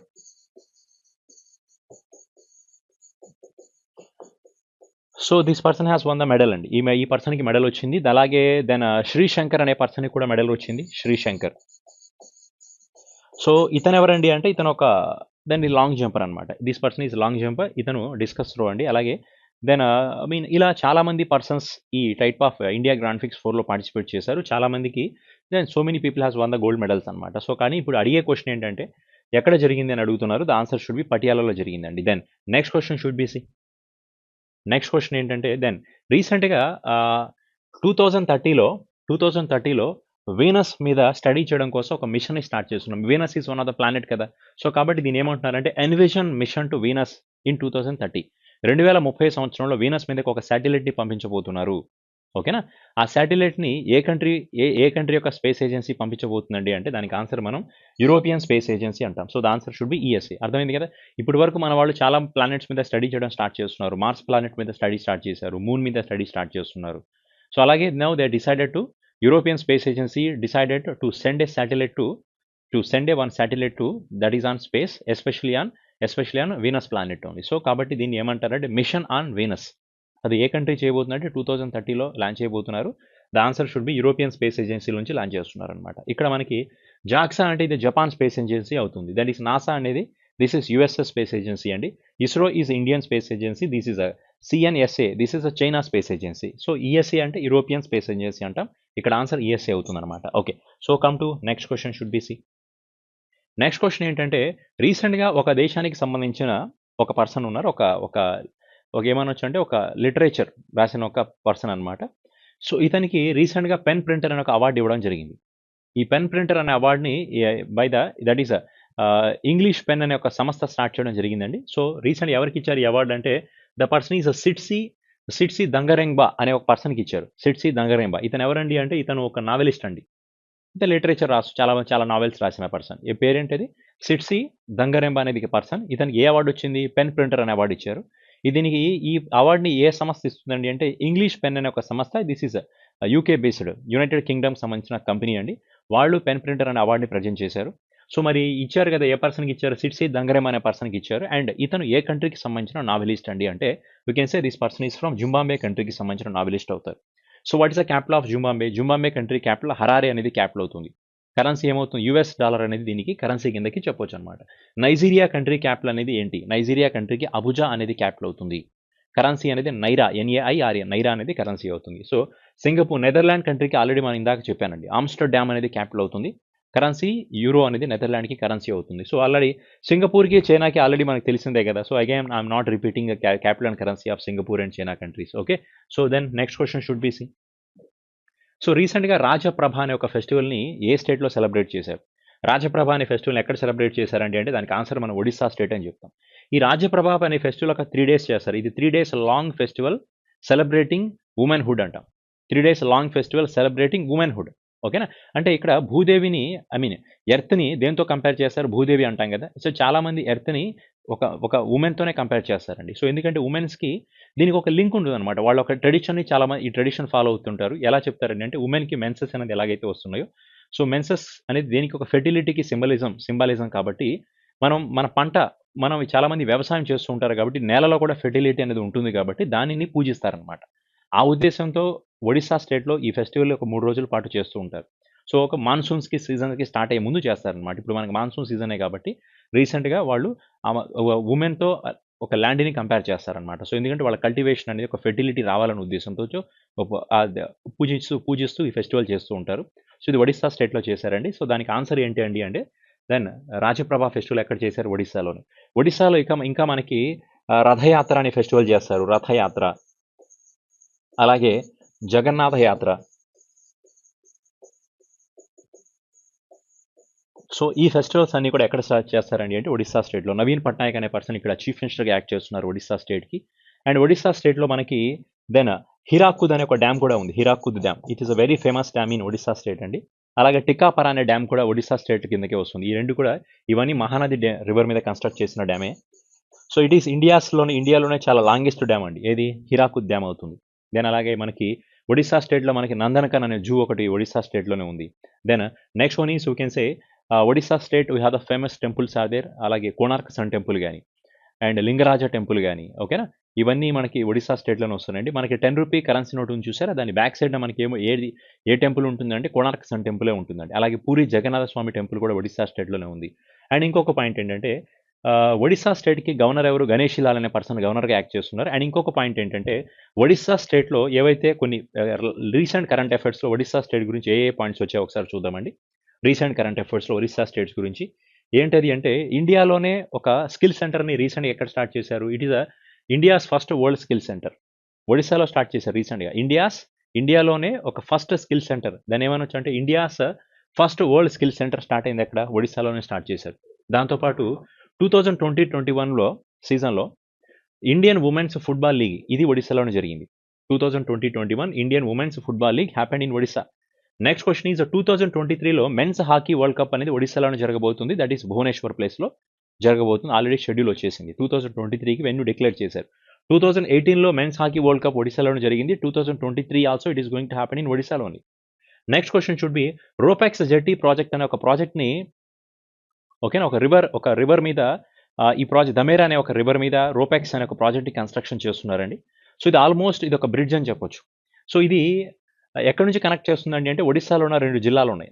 ఏ డిస్ట్రిక్ట్ అండి అంటే ఒడిశాలో కనిలాని అనే ఒక భద్రక్ అనే ఒక డిస్ట్రిక్ట్లో ఉన్న విలేజ్ కనిలాలి అనే ప్లేస్ నుంచి, అలాగే తాల్చువా అనే ప్లేస్ ఉందండి కేంద్రప. సో దిస్ ఈజ్ ఇన్ కేంద్రపర అనే ఒక కేంద్రపరం డిస్ట్రిక్ట్లో ఉన్న తాల్చువా. సో ఈ రెండింటికి మధ్య ఈ విలేజ్ టు ఈ విలేజ్కి ఓకేనా కలిలాని అనే ప్లేస్ నుంచి తలుచువా అనే ప్లేస్కి మధ్యలో ఈ రూపెక్స్ అనే ఒక ప్రాజెక్ట్ని కన్స్ట్రక్షన్ చేస్తున్నారు. ఇది దమేరా అనే ఒక రివర్ మీద కన్స్ట్రక్షన్ చేస్తున్నారండి. ఆల్మోస్ట్ యాక్చువల్గా ఏంటంటే ఈ కలినాలి అనే ప్లేస్ నుంచి ఈ తలుచు అనే ప్లేస్కి వెళ్ళాలంటే జనరల్గా అయితే ఒక 6 hours టైం పడుతుంది అనమాట. ఈ ప్రాజెక్ట్ కన్స్ట్రక్షన్ చేయడం వల్ల ఈ జెట్టి రోపాక్స్ ప్రాజెక్ట్ని కన్స్ట్రక్షన్ చేయడం వల్ల దీనివల్ల ఆ డిస్టెన్స్ మొత్తం కూడా 1 hourకి రెడ్యూస్ అయిపోతుంది. సో కాబట్టి చాలా టైం అనేది సేవ్ అవుతుంది. సో ఈ రోపెక్స్ జెట్టి ప్రాజెక్ట్ని ఏ స్టేట్ కన్స్ట్రక్షన్ చేస్తున్నారండి అంటే దానికి ఆన్సర్ కూడా ఒడిశా స్టేట్ అవుతుంది. సో మెయిన్ ఇంపార్టెంట్ పాయింట్ అర్థమైంది కదా. ఫస్ట్ వరల్డ్ స్కిల్ సెంటర్ ఒడిశాలోనే స్టార్ట్ అయింది. అలాగే Indian women's football league match అనేది అది ఒడిశాలోనే ఆల్రెడీ కంప్లీట్ అయింది. 2023లో జరగబోయే మెన్స్ హాకీ వరల్డ్ కప్ ఒడిశాలోనే. అలాగే రోపాక్స్ జెట్టి ప్రాజెక్ట్ అనేది ఒడిశాలోనే కన్స్ట్రక్షన్ జరిగింది. So these are the some of the questions related to Odisha అండి. The next question should be C. Next question ఏంటంటే రీసెంట్గా మన ప్రకాష్ జవదేకర్ అనే పర్సన్ ఉన్నారు చూసారా, ప్రకాష్ జవదేకర్. ఇతను ఎన్విరాన్మెంటల్ మినిస్టర్ అంటాం, కానీ రీసెంట్గా ఇతను పోర్ట్ఫోలియో చేంజ్ అయిపోయింది. ప్రకాష్ జవదేకర్ ఇప్పుడు ఎన్విరాన్మెంట్ మినిస్టర్గా లేరండి. సో ఇప్పుడు మీరు కామెంట్లో ఏం చేస్తారండి అంటే కరెంట్ ఎన్విరాన్మెంటల్ మినిస్టర్ ఎవరో మీరు టైప్ చేయండి. ఓకేనా. సో అతను పోర్ట్ఫోలియో కూడా చెప్పాలి. సో పోర్ట్ఫోలియో అంటే అతను లోక్సభ నుంచి ఎన్నికయ్యాడా, రాజ్యసభ నుంచి అయ్యారా. లోక్సభలో అయితే అతను లోక్సభ కన్సిస్టెన్సీ ఏది, రాజ్యసభ అయితే అతను ఏ స్టేట్ రాజ్యసభ నుంచి గెలిచారో అతని యొక్క పేరుని మెన్షన్ చేయండి. ఓకేనా. సో ఇప్పుడు చూడండి, ఇప్పుడు ఇంతకుముందు ప్రకాష్ జవదేకర్ మనకి ఎన్విరాన్మెంటల్ మినిస్టర్గా ఉన్నారు కాబట్టి ఓకేనా, ఫారెస్ట్ అండ్ ఎన్విరాన్మెంట్ మినిస్టర్గా ప్రకాష్ జవదేకర్ ఉన్నారు కదా. ఇప్పుడు అతని గురించి క్వశ్చన్ ఏంటంటే అతను వాళ్ళు ఏమని అనౌన్స్మెంట్ ఇచ్చారండి అంటే సో ఏ సంవత్సరం తర్వాత ఇండియా అనేది కంప్లీట్గా single use plastic free country అవుతుంది. So India become free of single use plastic. మరి ఇప్పుడు ప్లాస్టిక్స్ అనేది ఎక్కువ సింగిల్ యూస్ ప్లాస్టిక్స్ని చాలా ఎక్కువగా వాడుతున్నాం కాబట్టి ఏ సంవత్సరం తర్వాత ఇండియా అనేది సింగిల్ యూస్ ప్లాస్టిక్ని కంప్లీట్గా ఓవర్కమ్ చేసేస్తుంది అంటున్నారు. So India become free from the single use plastic ఏ సంవత్సరం నుంచి అండి అంటే దానికి ఆన్సర్ 2022 అండి. ఎవరు అనౌన్స్మెంట్ ఇచ్చారు? దట్ ఈస్ ద కరెంట్ కాదు, ఎక్స్ యూనియన్ మినిస్టర్. అంటే ఇది జూన్ మంత్ కరెంట్ అఫైర్స్ కాబట్టి అప్పుడు అతనే ఎన్విరాన్మెంట్ మినిస్టర్గా ఉన్నారు. కానీ ఇప్పుడు జూలై మంత్లో మొన్న రీసెంట్గా పోర్ట్ఫోలియోస్ మారాయి కాబట్టి కాబట్టి నేను జూన్ మంత్ కరెంట్ అఫైర్స్ కాబట్టి అప్పటికి అతను ఎన్విరాన్మెంటల్ మినిస్టర్ అండి. సో అతను అనౌన్స్మెంట్ ఇచ్చింది 2022 నుంచి ఇండియా అనేది single use plastic free country అవుతుందన్నమాట. So India will never use single use plastic after 2022. This is the statement has given by that is Prakash Javadekar. Okay, సరే చూడండి. నెక్స్ట్ క్వశ్చన్ ఏంటంటే next point చూడండి ఇక్కడ. సో రీసెంట్గా ఒక ఐఐటికి ఒక ఐఐటికి ఒక అవార్డు ఇచ్చారండి. ఏ అవార్డు ప్రజెంట్ చేశారండి అంటే అవార్డు పేరు NSG, that is NSG counter IED and counter terrorism innovator award 2021. So counter terrorism innovator award present చేయడం జరిగింది. Counter terrorism innovator award to which IIT, why the IIT has got that award అండి అంటే reason they prepare one type of helmet. ఒక హెల్మెట్ని prepare చేశారు. That helmet is a blast resistant helmet అనమాట. Blast resistant helmet అవుతుంది అంటే ఆ helmet పెట్టుకున్న తర్వాత ఏదైనా బ్లాస్టింగ్ జరిగినా కానీ ఆ మనిషికి ఏం కాకుండా ఉంటుందన్నమాట. అలాంటిది బ్లాస్ట్ రెసిస్టెంట్ హెల్మెట్ని క్రియేట్ చేసినందుకు ఫైనల్గా దానికి కౌంటర్ టెర్రరిజం ఇన్నోవేటర్ అవార్డ్ని ఇవ్వడం జరిగిందండి. సో ఇంతకీ ఏ ఐఐటి వాళ్ళు అది అంటే the answer should be IIT Roorkee అండి. IIT Roorkee. So this IIT has got this type of award only. So NSG అంటే ఎన్ఎస్జి నేషనల్ సెక్యూరిటీ గార్డ్ అంటాం. So counter LED that answer is counter terrorism innovator award అవుతుంది. So answer should be IIT Roorkee for blast resistant helmet అండి. వాళ్ళు blast resistant helmet create చేసేందుకు ఇచ్చారు. Okay, so come to the next question should be C. Next question ఏంటంటే రీసెంట్గా మన ఇండియాలోని ఒక organization, so one of the Indian organization has recently launched one program or you can say ఒక campaign అని చెప్పొచ్చు. That is Surakshit Hum and Surakshit Tum Abhiyan. మేము సురక్షితంగా ఉంటాం, మీరు కూడా సురక్షితంగా ఉండండి అని. సురక్షిత్ హమ్ వీఆర్ సేఫ్, సురక్షిత్ తుమ్ ఆబి అంటే మీరు కూడా సేఫ్గా ఉండండి అని చెప్పే విధంగా ఒక కాంపెయిన్ క్రియేట్ చేశారు. దేనికి రిలేటెడ్ అండి అంటే this is related to covid సంబంధించిందేనండి. అంటే హోమ్ కోవిడ్ రిలేటెడ్ పేషెంట్స్ ఎవరైతే ఇంట్లో హోమ్ క్వారంటైన్‌లో ఉంటున్నారో, సో వాళ్ళకి వాళ్ళని మానిటర్ చేస్తూ, వాళ్ళని అబ్జర్వ్ చేస్తూ, వాళ్ళకి ప్రాపర్‌గా ట్రీట్మెంట్ ఇవ్వడం కోసం so this type of program has started. ఎవరు ఏ ఆర్గనైజేషన్ స్టార్ట్ చేసిందండి అంటే that is our Indian organization. The answer is NITI Aayog. So national institution of transforming India has decided is to launch this Surakshit Hum and Surakshit Tum Abhiyan. And ఇంకొక point ఏంటంటే వీళ్ళు ఈ అభియాన్ అనే programme ఏదైతే ఉందో ఎవరితో కలిసి స్టార్ట్ చేశారండి అంటే పిరమిల్ ఫౌండేషన్ అనే ఒక ఆర్గనైజేషన్తో కలిపి స్టార్ట్ చేయడం జరిగిందండి. పిరమిల్ ఫౌండేషన్స్ అనే ఆర్గనైజేషన్ ఇది ఒక చాలా మల్టిపుల్ సెక్టార్స్లో తన బిజినెస్ని ఎక్స్పాండ్ చేసిన ఆర్గనైజేషన్ అని చెప్పొచ్చు. హెల్త్ రిలేటెడ్ యాక్టివిటీస్ కానీ డ్రగ్స్ రిలేటెడ్ మ్యానుఫ్యాక్చరింగ్స్ రిలేటెడ్ కానీ ఇలా ఒక హెల్త్ కేర్ సర్వీసెస్ గురించి కానీ ఇలా హెల్త్ రిలేటెడ్ యాక్టివిటీస్లో పిరమిల్ ఫౌండేషన్స్ అనేది ఒక గొప్ప ఆర్గనైజేషన్గానే ఉందండి. సో వీళ్ళతో కలిసి ఈ మన నీతి ఆయోగ్ అనేది సురక్షిత్ హమ్ అండ్ సురక్షిత్ తుమ్ అనే అభియాన్ని కూడా స్టార్ట్ చేయడం జరిగిందనమాట. ఓకేనా. Then next question should be see. Then all remaining organizations we know that one. SEBI, Securities Exchange Board of India.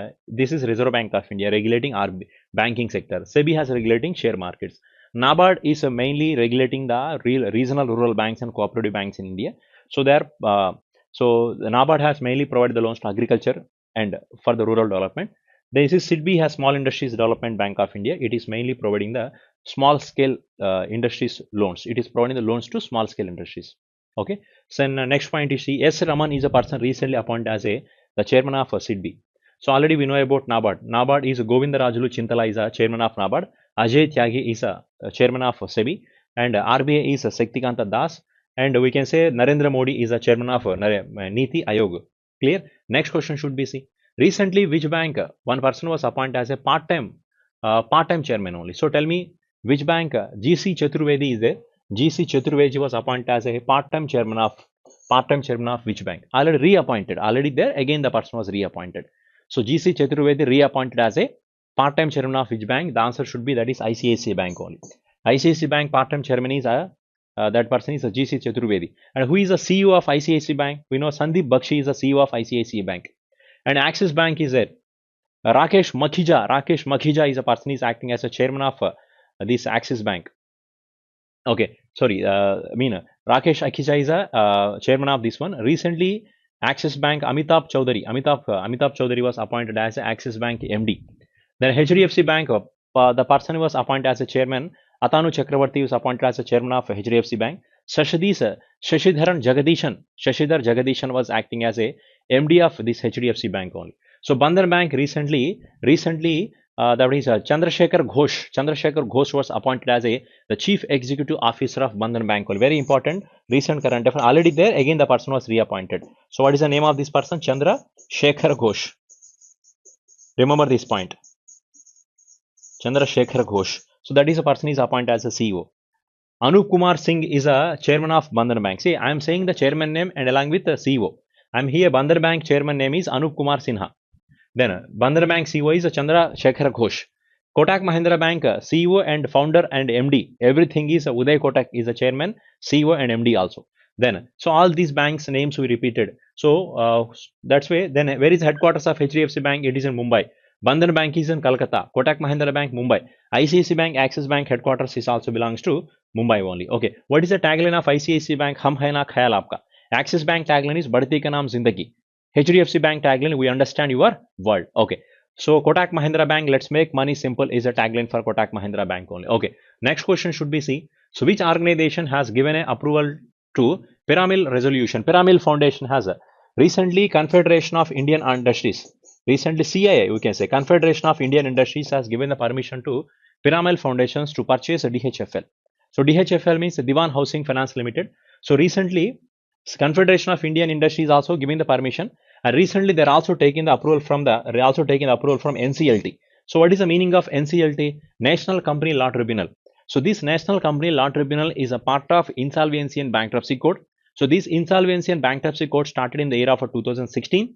To why the Insolvency and Bankruptcy Codes are started means to recover the non-performing assets from the financial banks and financial institutions. As a part of Insolvency and Bankruptcy Code, the National Company Law Tribunal is one organization was established under Insolvency and Bankruptcy Code. It is taking the responsibility of recovering of non-performing assets. And this DHFL will have the more non-performing assets are there.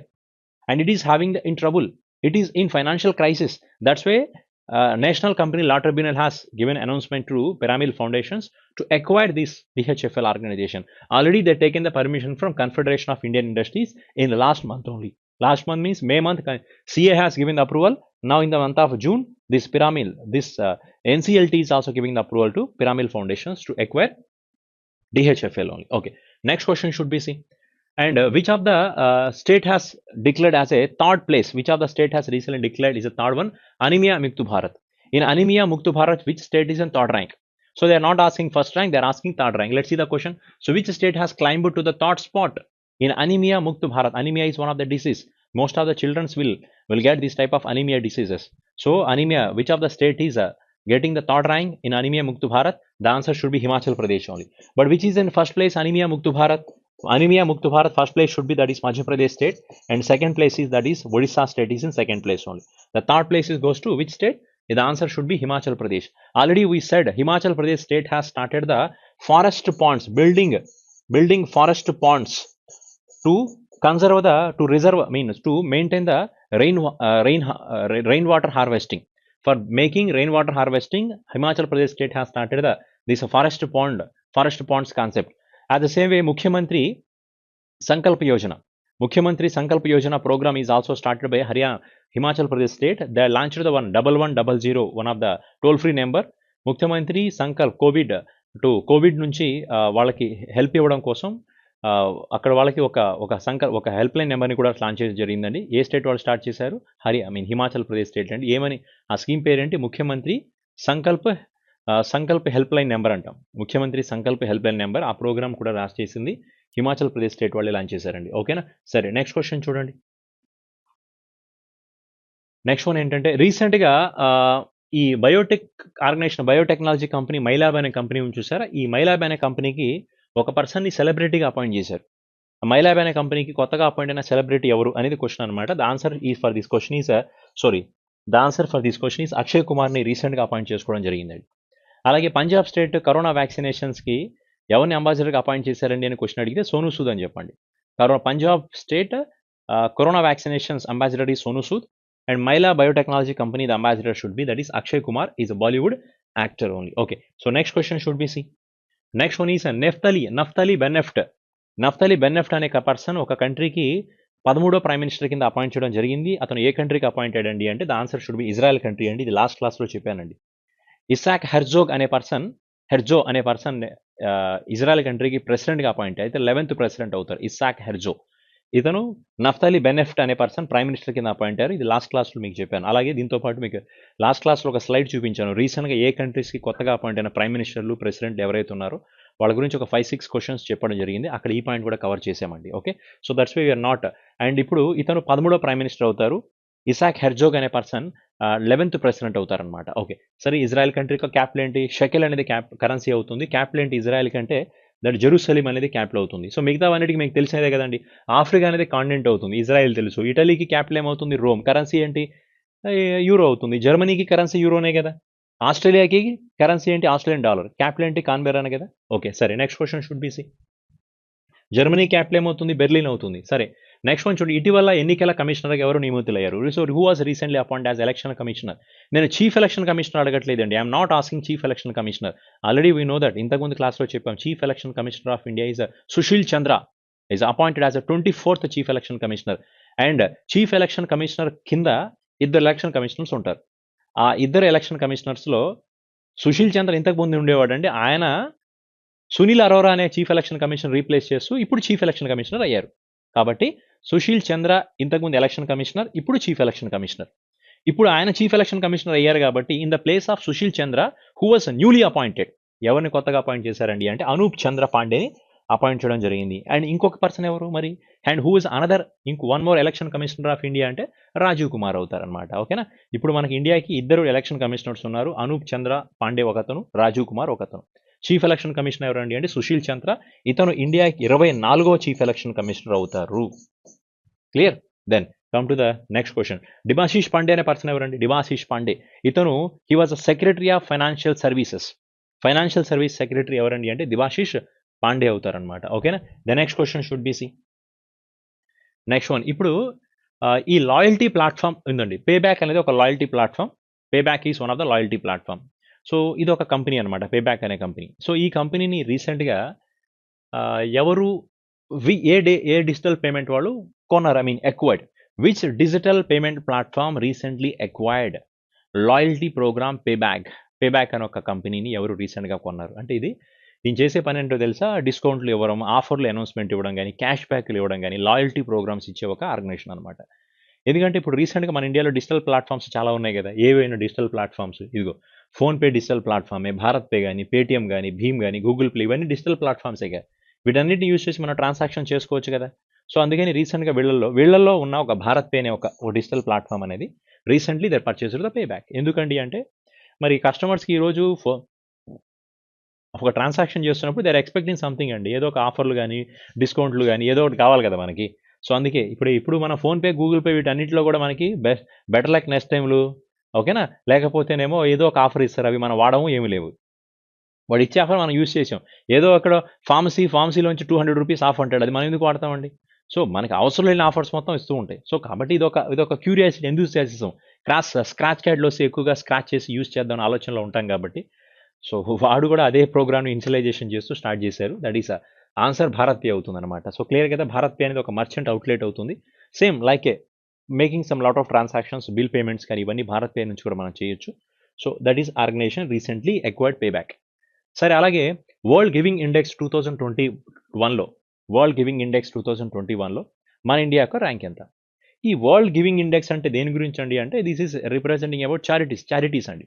అంటే మన India ప్రపంచంలో ఉన్న కొన్ని దేశాల్లో almost ఒక major survey for 114 countries, ఒక 114 దేశాల్లో survey చేసి ఫైనల్గా ఏమని డిక్లేర్ చేశారండి అంటే, so India is a 14th charitable country in the world.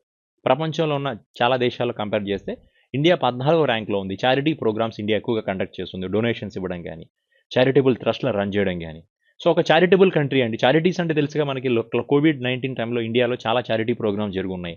Food related sponsor చేయడం కానీ, ఫైనాన్షియల్గా సపోర్ట్ చేయడం కానీ, ఇవన్నీ అనమాట. సో వరల్డ్ మొత్తం మీద మన ఇండియాలో మనం ఏ ర్యాంక్లో ఉన్నామండి అంటే that is the answer should B 14th rank అని చెప్తాం.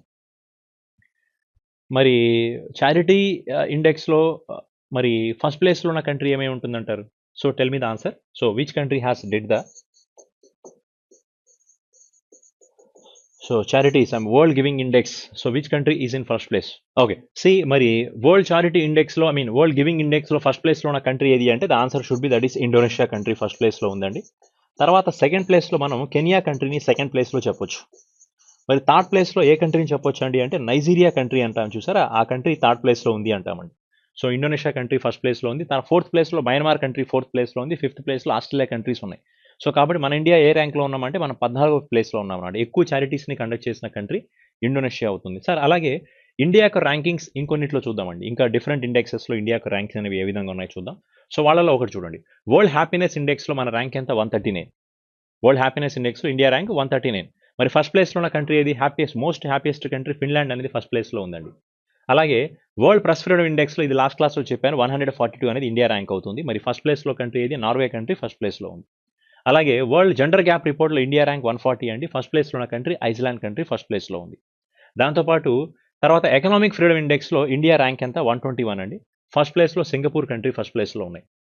దెన్ ఇండియాస్ ఎన్విరాన్మెంటల్ రిపోర్ట్, రీసెంట్గా రిలీజ్ చేసిన ఎన్విరాన్మెంట్ రిపోర్ట్లో మనం 117th ప్లేస్లో ఉన్నాం. ఫస్ట్ ప్లేస్లో ఫిన్లాండ్ కంట్రీ ఉందండి.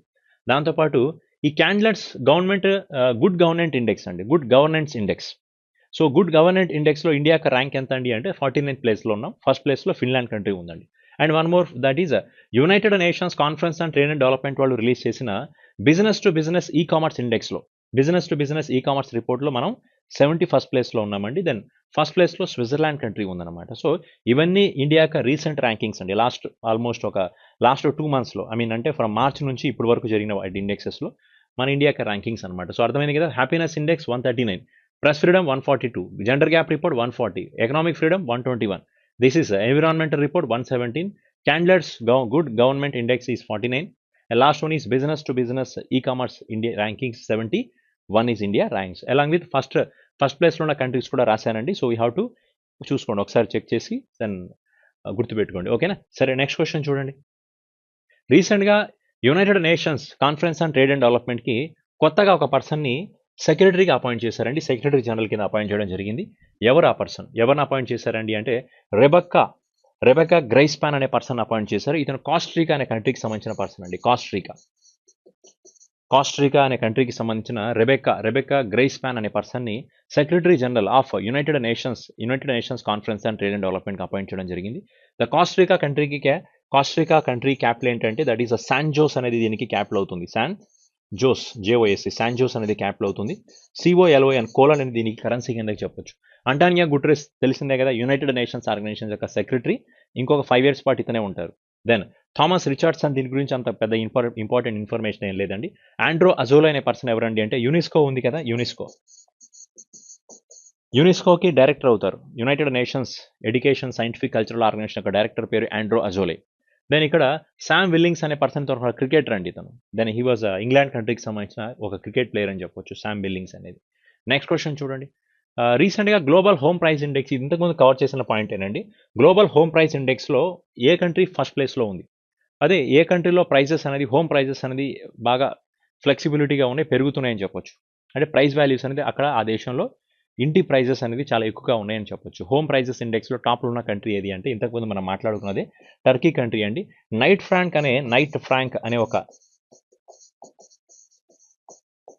ఒక కన్సల్టెన్సీ ఆర్గనైజేషన్స్, నైట్ ఫ్రాంక్ అనే ఒక రియల్ ఎస్టేట్ కన్సల్టెన్సీ ఆర్గనైజేషన్ వాళ్ళు ఈ రిపోర్ట్ని రిలీజ్ చేశారు. This is belongs to London based organization అండి. మనం ఏ ప్లేస్లో ఉన్నామండి అంటే India is in. So last year India rank is 43 అండి. లాస్ట్ ఇయర్ అంటే 2020 India rank is 43. Now India rank is 55. So 2021లో మన ర్యాంక్ ఎంత అంటే 55లో ఉన్నాం. ఫస్ట్ ప్లేస్లో ఉన్న కంట్రీ టర్కీకి క్యాపిటల్ ఏమవుతుంది? అంకార్ అనేది క్యాపిటల్ అవుతుంది. టర్కిష్ లిరా అనేది కరెన్సీ అవుతుంది. మిగతావన్నీ మనకు తెలిసినాయి కదా, ఆల్రెడీ చాలాసార్లు మాట్లాడుకున్నాం. నార్వే చెప్తారా వీటిలో? జపాన్ తెలుసు, టర్కీ, జర్మనీ తెలుసు, సింగపూర్ కూడా తెలుసు. ఇక్కడ నార్వేకి ఓస్లో అనేది క్యాపిటల్ అవుతుంది. నార్వేనియన్ క్రోన్ అనేది కరెన్సీ అవుతుంది అనమాట. Then next question should be C. So ఇక్కడ చూడండి, ఏ asset management company recently the launching banking and financial services అండి. ఏ అసెట్ మేనేజ్మెంట్ కంపెనీ వాళ్ళు రీసెంట్గా బ్యాంకింగ్ అండ్ ఫైనాన్షియల్ సర్వీసెస్ని లాంచ్ చేయబోతున్నారు? The answer is considers HDFC mutual fund. యాక్చువల్గా మన HDFC మ్యూచువల్ ఫండ్స్ అంటే కాన్సెప్ట్ ఏంటండి? It is pooling of the money from the different investors, pooling of the money from different persons and investing in one particular fund. ఒక్కొక్కరి దగ్గర నుంచి amount of money gather చేసి అదంతా కూడా ఒక ప్లేస్లో ఇన్వెస్ట్ చేస్తే దాన్ని మనం మ్యూచువల్ ఫండ్స్ అంటాం. Pooling of the money from the investors and doing investments in one particular place, అది మ్యూచువల్ ఫండ్స్ అవుతాయి. ఇప్పటి వరకు HDFC బ్యాంక్ అనేది HDFC బ్యాంక్ కింద ఉన్న ఒక సబ్సిడీ HDFC మ్యూచువల్ ఫండ్ అనొచ్చు. వీళ్ళు HDFC బ్యాంక్ అనేది బ్యాంకింగ్ సర్వీసెస్ని ఇస్తూ ఉంటుంది, వీళ్ళు మ్యూచువల్ ఫండ్స్ని ఇస్తారు. ఇకపై HDFC మ్యూచువల్ ఫండ్ అనే వాళ్ళు కూడా they are also providing this banking and financial services అండి. బ్యాంకింగ్ సర్వీసెస్ లైక్ డిపాజిట్స్ కానీ విత్డ్రాల్స్ కానీ ఇవన్నీ సర్వీసెస్ వీళ్ళు కూడా ఆఫర్ చేస్తామని చెప్పబోతున్నారు. So that is HDFC mutual fund has giving this type of announcement only. Okay, దాన్ని న్యూ ఫండ్ ఆఫర్ అని కూడా కన్సిడర్ చేస్తాం అనమాట. NFO న్యూ ఫండ్ ఆఫర్ అంటాం. సో అది HDFC మ్యూచువల్ ఫండ్ వాళ్ళు రీసెంట్గా క్రియేట్ చేశారండి. ఓకే, సో ఇండియాలోనే ఫస్ట్ మ్యూచువల్ ఫండ్ ఏది? Which is the first mutual fund company in India అంటే that is the state bank of India mutual funds అవుతాయి. Okay, సరే నెక్స్ట్ క్వశ్చన్ చూడండి ఒకసారి. నెక్స్ట్ క్వశ్చన్ ఏంటంటే, ఈ క్వశ్చన్ మనం చాలాసార్లు చెప్పానండి మీకు. Again the question was repeated. So that is believe what life and cricket thought me. ఈ బుక్ ఆధార్ ఎవరండి అంటే Suresh Raina. So the cricketer కదా, ఇతని లైఫ్ స్టోరీ మీద రాసిన బుక్ అండి, ఇతనే రాశారు. This is autobiography of Suresh Raina. What's the name of the book? Believe what life and cricket thought me. Suresh Raina అవుతారు. దెన్ అలాగే మిగతాదంతా వీళ్ళందరూ క్రికెటర్సేనండి. సో ఆన్సర్ దానికి సురేష్ రైనా అండి. నెక్స్ట్ క్వశ్చన్ చూడండి ఇక్కడ. Recently RBI exceeded the monthly limit of free transaction that will come effective from. రీసెంట్గా RBI యొక్క ట్రాన్సాక్షన్స్ని యొక్క లిమిట్ని పెంచిందండి, ఎక్సీడ్ చేసింది. అది ఎప్పటి నుంచి ఇంప్లిమెంట్ అవుతుందండి అంటే that is from 1st of January 2022 అండి. అంటే దీని మీనింగ్ ఏంటంటే, ఇప్పటి వరకు మీరు same bank, suppose you are having State bank of ATM cards and మీరు SBI కస్టమర్ అండి, మీకు SBIలో ఏటీఎం కార్డ్ కూడా ఉంది మీ దగ్గర, మీ బ్యాంక్ SBI అనమాట. మీరు SBI బ్యాంక్ నుంచి అయితే 5 ట్రాన్సాక్షన్స్ వరకు విత్డ్రా చేసుకోవచ్చు. అదే అదర్ బ్యాంక్ అయితే 3 ట్రాన్సాక్షన్స్ అనమాట. ఇప్పుడు వరకు మీకు ఫ్రీ ఆఫ్ కాస్ట్ అనమాట. అది మీరు SBI బ్యాంక్లో మోర్ దెన్ 5 ట్రాన్సాక్షన్స్ చేసినా లేదా అదర్ బ్యాంక్లో మోర్ దెన్ 3 ట్రాన్సాక్షన్ చేసినా కానీ ఒక్కొక్క ట్రాన్సాక్షన్కి 20 రూపీస్ అనేది ఇంతవరకు ట్రాన్సాక్షన్ ఛార్జ్ కింద కట్ అయ్యేది. ఇప్పుడు వరకు అనమాట. రేపు January 21, 2022 నుంచి ఆ 20 రూపాయల ప్లేస్లో 21 రూపీస్ కట్ అవుతాయి. అంటే మీరు వేరే బ్యాంక్స్ నుంచి more than 3 transactions, same bank you are performing more than 5 transactions and you have to pay 21 rupees is a transaction charges. Instead of 20 rupees అండి. సో కాబట్టి అది ఎప్పటి నుంచి ఇంప్లిమెంట్ అవబోతుందండి అంటే 1st January 2022 నుంచి ఇంప్లిమెంట్ చేయబోతున్నారనమాట. Okay, then next question should be C. Next question ఈ C. So 31st formal meeting, ఇది నాటో మీటింగ్ అండి. 31st నాటో మీటింగ్ అనేది ఎక్కడ జరగబోతుంది? NATO, NATO. నాటో అంటే ఏంటి? నార్త్ అట్లాంటిక్ ట్రీటీ ఆర్గనైజేషన్ అంటాం. ఈ 31st నాటో మీటింగ్ అనేది ఎక్కడ జరగబోతుందండి అంటే దానికి ఆల్రెడీ వెన్యూ డిక్లేర్ అయిందండి. The answer should B Belgium అండి. ఇది 31st 2020లో జరగబోతుంది. సో 2021లో బెల్జియం, 2022లో ఇది మాడ్రిడ్లో జరగబోతుంది అనమాట. 2022లో మాడ్రిడ్ కంట్రీ, మాడ్రిడ్ అంటే స్పెయిన్ కంట్రీకి సంబంధించిన క్యాపిటల్, మాడ్రిడ్లో చేయబోతున్నారు. 2023లో లిథువేనియా అనే కంట్రీ ఉంది చూసారా, లిథువేనియా. సో లిథువేనియా అనే కంట్రీ, ఇది ఒక యూరోప్ కంట్రీ అని చెప్పొచ్చు, అక్కడ 2023లో కండక్ట్ చేయబోతున్నారు. So this is the 31 is in Belgium, this is 32 and this is 33 అనమాట. So generally what is the full form of NATO? North Atlantic Treaty Organization. So this North Atlantic Treaty Organization head office is Brussels. Brussels means it's a capital of Belgium only. So what's the currency of Belgium? Belgium currency you can consider that is a euro. So Belgium country capital we can say that is a Brussels is the capital of this country. Okay. So next question should be see. Next one is ఇప్పుడు చూద్దామండి. రీసెంట్గా ఒక పర్సన్కి Pulitzer praise చాలా మందికి ఇచ్చారు. Pulitzer prices, Pulitzer praise దేంట్లో ఇస్తారు? లిటరేచర్లో ఇస్తారు, మ్యూజిక్లో ఇస్తారు, జర్నలిజంలో ఇస్తారు, అలాగే డ్రామాలో ఇస్తారు. చాలా మందికి పులిట్జర్ ప్రైజ్ ఇచ్చారండి. సో ఇది లోకల్ కేటగిరీ, లోకల్ రిపోర్టింగ్ కేటగిరీలో ఎవరికి ఇచ్చారు? లోకల్ రిపోర్టింగ్ కేటగిరీలో పులిట్జర్ ప్రైజ్ని ఎవరికి ఇచ్చారండి అంటే జర్నలిస్ట్ అండి, కథలిన్ మెక్గ్రోరీ అనే పర్సన్కి ఇచ్చారండి. ఈ కథలిన్ మెక్గ్రోరీ అనే పర్సన్కి నెయిల్ బేడీ అనే పర్సన్తో కలిపి ఇవ్వడం జరిగింది. Nail Bedi is Indian origin person అని చెప్తామండి, ఇండియన్ ఆరిజిన్ పర్సన్. అలాగే మేఘా రాజగోపాల్ అనే ఇంకొక ఇండియన్ ఆరిజిన్ పర్సన్ కూడా ఇవ్వడం జరిగింది, మేఘా రాజగోపాలన్. నెయిల్ బేడీ, మేఘా రాజగోపాలన్ వీళ్ళిద్దరూ కూడా ఇండియన్ ఆరిజిన్ పర్సన్స్. వీళ్ళిద్దరికీ కూడా అంటే మొత్తం ఈ లోకల్ రిపోర్టింగ్ కేటగిరీలో మొత్తం కథలిన్ మెక్గ్రోరీకి, నెయిల్ బేడీకి, అలాగే మేఘా రాజగోపాలన్ వీళ్ళ ముగ్గురికి కూడా పులిట్జర్ ప్రైజెస్ని ఇవ్వడం జరిగింది. ఈ ముగ్గురులో వీళ్ళిద్దరూ కూడా ఇండియన్ పర్సన్స్ ఏనండి. అంటే నేను పులిట్జర్ ప్రైజెస్ ఈ సంవత్సరం ముగ్గురికి ఇచ్చారని చెప్పట్లేదండి, ఆ కేటగిరీలో ఇచ్చిన వాళ్ళ పేర్ల గురించి చెప్తున్నాను. యాక్చువల్గా పులిట్జర్ ప్రైజెస్ జర్నలిజంలో ఇచ్చారు, మ్యూజిక్లో ఇచ్చారు, లిటరేచర్లో కూడా ఇవ్వడం జరిగింది. సో కాబట్టి వీళ్ళంతా జర్నలిజం రిలేటెడ్ ఫీల్డ్ అవుతారనమాట. సో కాబట్టి Kathleen McGrory and Neil Bedi and Megha Rajagopalan, these all people has won the Pulitzer Prize in journalism category only. Okay, so next question should be see. Next question, Indian mango promotion program ఎక్కడ జరిగింది? Mangoes యొక్క promotion గురించి చెప్పడం అంటే ఇండియాలో ఒక 16 రకాల, ఇండియాలో చాలా రకాల మ్యాంగోస్ ఉన్నాయి, దాంట్లో ఒక 16 కేటగిరీస్ ఆఫ్ మ్యాంగోస్ని అక్కడ డిస్ప్లే చేసి ఒక ప్రమోషన్ ప్రోగ్రామ్ కండక్ట్ చేశారు. దీంట్లో దగ్గరగా ఒక 3 మ్యాంగోస్కి జియోగ్రఫికల్ ఇండికేషన్ ట్యాగ్ ఉన్న మ్యాంగోస్ కూడా పెట్టారండి. బీహార్కి సంబంధించిన జర్దాలు మ్యాంగోస్ కానీ, వెస్ట్ బెంగాల్ స్టేట్కి సంబంధించిన ఒక 2 GA ట్యాగ్స్ ఉన్న మ్యాంగోస్ని ఇక్కడ ఒక ప్రమోషన్ ప్రోగ్రామ్ కిందకి డిస్ప్లే చేయడం జరిగింది. ఎక్కడండి అంటే అది అంటే ద బహ్రెయిన్ కంట్రీలో జరిగిందండి. బహ్రెయిన్ కంట్రీ అంటాం. సో బహ్రెయిన్ కంట్రీ యొక్క క్యాపిటల్ ఏమిటంటే మనామా అనేది దీనికి క్యాపిటల్ అవుతుంది అనమాట. దినార్ అనేది దీనికి కరెన్సీ కిందకి చెప్పొచ్చు. అలా మిగతా వాటికి అన్నిటికీ క్యాపిటల్ కరెన్సీస్ మనకు ఐడియా ఉన్నాయి. మాల్దీవ్స్కి క్యాపిటల్ ఏమవుతుంది? మాలి, కరెన్సీ అనేది రూఫియా. థాయిలాండ్కి క్యాపిటల్ ఏమవుతుంది? బ్యాంకాక్ క్యాపిటల్ అవుతుంది. భాట్ అనేది కరెన్సీ కిందకి చెప్పొచ్చు అనమాట. Then next question should be C. So G7 summit ఎక్కడ జరిగింది? ఆల్రెడీ మనకు తెలుసు. G7 సమిట్ జరిగింది ఎక్కడ? ఇంగ్లాండ్లో. అది 47th G7 summit. 48th G7 summit next year ఉందండి, అది జర్మనీలో జరగబోతుంది. ఎప్పుడు? 2022లో జర్మనీ, 2023లో దట్ ఈస్ జపాన్ కంట్రీ, 2024లో అది ఇటలీ కంట్రీ కండక్ట్ చేయబోతుంది. ఏది? G7 summit. ఇది లాస్ట్ క్లాస్లో మీకు చెప్పిందేనండి. సో కాబట్టి I'm not repeating that much information. Okay, next question ఏంటంటే రీసెంట్గా ఆర్టిఫిషియల్ సన్ని ఒక కంట్రీ వాళ్ళు ఆల్రెడీ క్రియేట్ చేశారు. ఆర్టిఫిషియల్ సన్ అంటాం. ఈ ఆర్టిఫిషియల్ యొక్క సన్ రీసెంట్గా ఒక 50 సెకండ్స్ ఆఫ్ స్పాన్లో చాలా ఎక్కువ ఎనర్జీని ప్రొడ్యూస్ చేసింది. అంటే ఒక టెంపరేచర్ అనమాట. ఆల్మోస్ట్ దెర్ ఈస్ 120 బిలియన్ ఏమంటారు సెల్సియస్ డిగ్రీస్ ఆఫ్ టెంపరేచర్ని ప్రొడ్యూస్ చేసిందండి. అంత టెంపరేచర్ రికార్డ్ అయిందనమాట దాంట్లో. మరి అంత టెంపరేచర్ రికార్డ్ అయినందుకు దానికి ఒక అంత టెంపరేచర్ రికార్డ్ చేసినందుకు so it is getting in world record. దానికి వరల్డ్ రికార్డ్ వచ్చిందండి. అది ఏ కంట్రీ వాళ్ళు క్రియేట్ చేశారండి అంటే దానికి ఆన్సర్ మనం చైనా కంట్రీ అంటాం. చైనా కంట్రీ వాళ్ళు రీసెంట్గా ఆర్టిఫిషియల్ సన్ని క్రియేట్ చేశారు, దాని మీద ఎక్స్పెరిమెంట్స్ చేస్తున్నారు. సో రీసెంట్గా ఇది రికార్డ్ని బ్రేక్ చేసింది. 120 billions degrees of Celsius degrees of temperature record చేసి ఒక రికార్డ్ బ్రేక్ చేసిందని చెప్పొచ్చు. So the answer should B China only. అలాగే రీసెంట్గా చైనా గురించి మనకి కొన్ని కరెంట్ అఫైర్స్లో వచ్చి ఉన్నాయి, వాటి గురించి మనం మాట్లాడదాం. చైనా కంట్రీ వాళ్ళు మార్స్ రోవర్ మార్స్ రోవర్ని లాంచ్ చేశారు. చైనా కంట్రీ వాళ్ళు ఓషన్ని అబ్జర్వ్ చేయడానికి ఒక శాటిలైట్ని పంపించారు. సో చూద్దాం ఏ పాయింట్స్ చైనా గురించి ఉన్నాయో. సో చైనా రీసెంట్గా new ocean observation satellite launch చేసిందండి. న్యూ ఓషన్ అబ్జర్వేటరీ శాటిలైట్ అంటాం. దాని పేరు ఏంటి అంటే హయాంగ్ 2D అంటాం. ఈ శాటిలైట్ని స్పేస్లోకి మార్చ్ 4B అనే రాకెట్ నుంచి పంపించడం జరిగింది. ఇది రాకెట్ పేరు, అది శాటిలైట్ పేరు అనమాట. పర్పస్ ఏంటి? Ocean study, ocean observation satellite అని చెప్పొచ్చు. అదొక పాయింట్ అనమాట. అలాగే చైనా వాళ్ళు రీసెంట్గా 5G సిగ్నల్ స్టేషన్ అండి, వరల్డ్లోనే ఫస్ట్ 5G సిగ్నల్ స్టేషన్ చైనాలో లాంచ్ అయింది. అది కూడా టిబెట్కి దగ్గరలో ఉన్న ఒక ప్లేస్, టిబెట్కి దగ్గరలో ఉన్న ఒక గంబలా రాడార్ స్టేషన్ దగ్గర లాంచ్ చేశారు. గంబలా రాడార్ స్టేషన్ ఇది 5G స్టేషన్ అని చెప్తాం. ఇది ఆల్రెడీ ఇంతకుముందు కరెంట్ అఫైర్స్లో చెప్పింది. అలాగే మార్స్ రోవర్ యొక్క చైనా యొక్క మార్స్ రోవర్ పేరు ఏంటంటే జురాంగ్ అనేది మార్స్ రోవర్ అండి.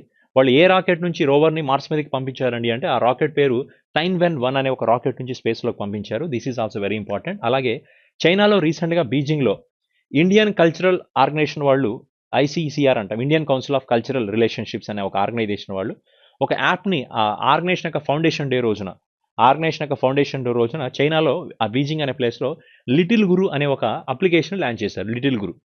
ఈ లిటిల్ గురు అంటే దేని గురించి అండి అంటే దిస్ ఈస్ ఎస్పెషల్లీ అబౌట్ దేని ఎలా చెప్పొచ్చు అంటే this is Sanskrit learning application అండి. సాంస్క్రిట్ని నేర్చుకోవాలనే ఉద్దేశంతో ఈ యాప్ని క్రియేట్ చేశారు. అది చైనాలో లాంచ్ చేశారు. సో మన ఇండియన్ అంబాసిడర్ టు చైనా, అలాగే చైనా అంబాసిడర్స్ వీళ్ళు కలిసి చైనాలో లాంచ్ చేశారు. టు ఇంప్రూవ్ ద సాంస్క్రిట్ లాంగ్వేజ్ని నేర్పించాలనే ఉద్దేశంతో ఈ ప్రోగ్రామ్ లిటిల్ గురు అనే ఒక అప్లికేషన్ లాంచ్ చేయడం జరిగింది. అది చైనాలో లాంచ్ చేశారు అనమాట. So these all points are belong to China related questions అండి. సో నెక్స్ట్ క్వశ్చన్ ఏంటంటే రీసెంట్గా ఒక స్టేట్ గవర్నమెంట్ వాళ్ళు ఏమైనా అనౌన్స్మెంట్ ఇచ్చారండి అంటే వాళ్ళు కొత్తగా ఒక ఓకేనా, ఆ స్టేట్ గవర్నమెంట్ వాళ్ళు కొత్తగా ఏం డిక్లేర్ చేశారండి అంటే వాళ్ళు కొత్తగా ఒక ఓన్ భారత రత్న అవార్డుని అలాగే పద్మ అవార్డ్స్ని స్టార్ట్ చేస్తామంటున్నారు. అంటే ఇప్పుడు వరకు till now Indian government Bharat Ratna awards ఇచ్చేది, పద్మ అవార్డ్స్ ఇచ్చేది. ఇండియన్ గవర్నమెంట్ ఏ విధంగా అయితే ఇస్తుందో ఒక స్టేట్ గవర్నమెంట్ కూడా డిసైడ్ చేసుకున్నారు వాళ్ళు కూడా భారతరత్న అవార్డ్స్ అలాగే పద్మ అవార్డ్స్ని ప్యారలల్గా స్టార్ట్ చేస్తారంట. So which of the state has declared to start this Bharat Ratna and Padma awards? The answer should is Assam state వాళ్ళండి.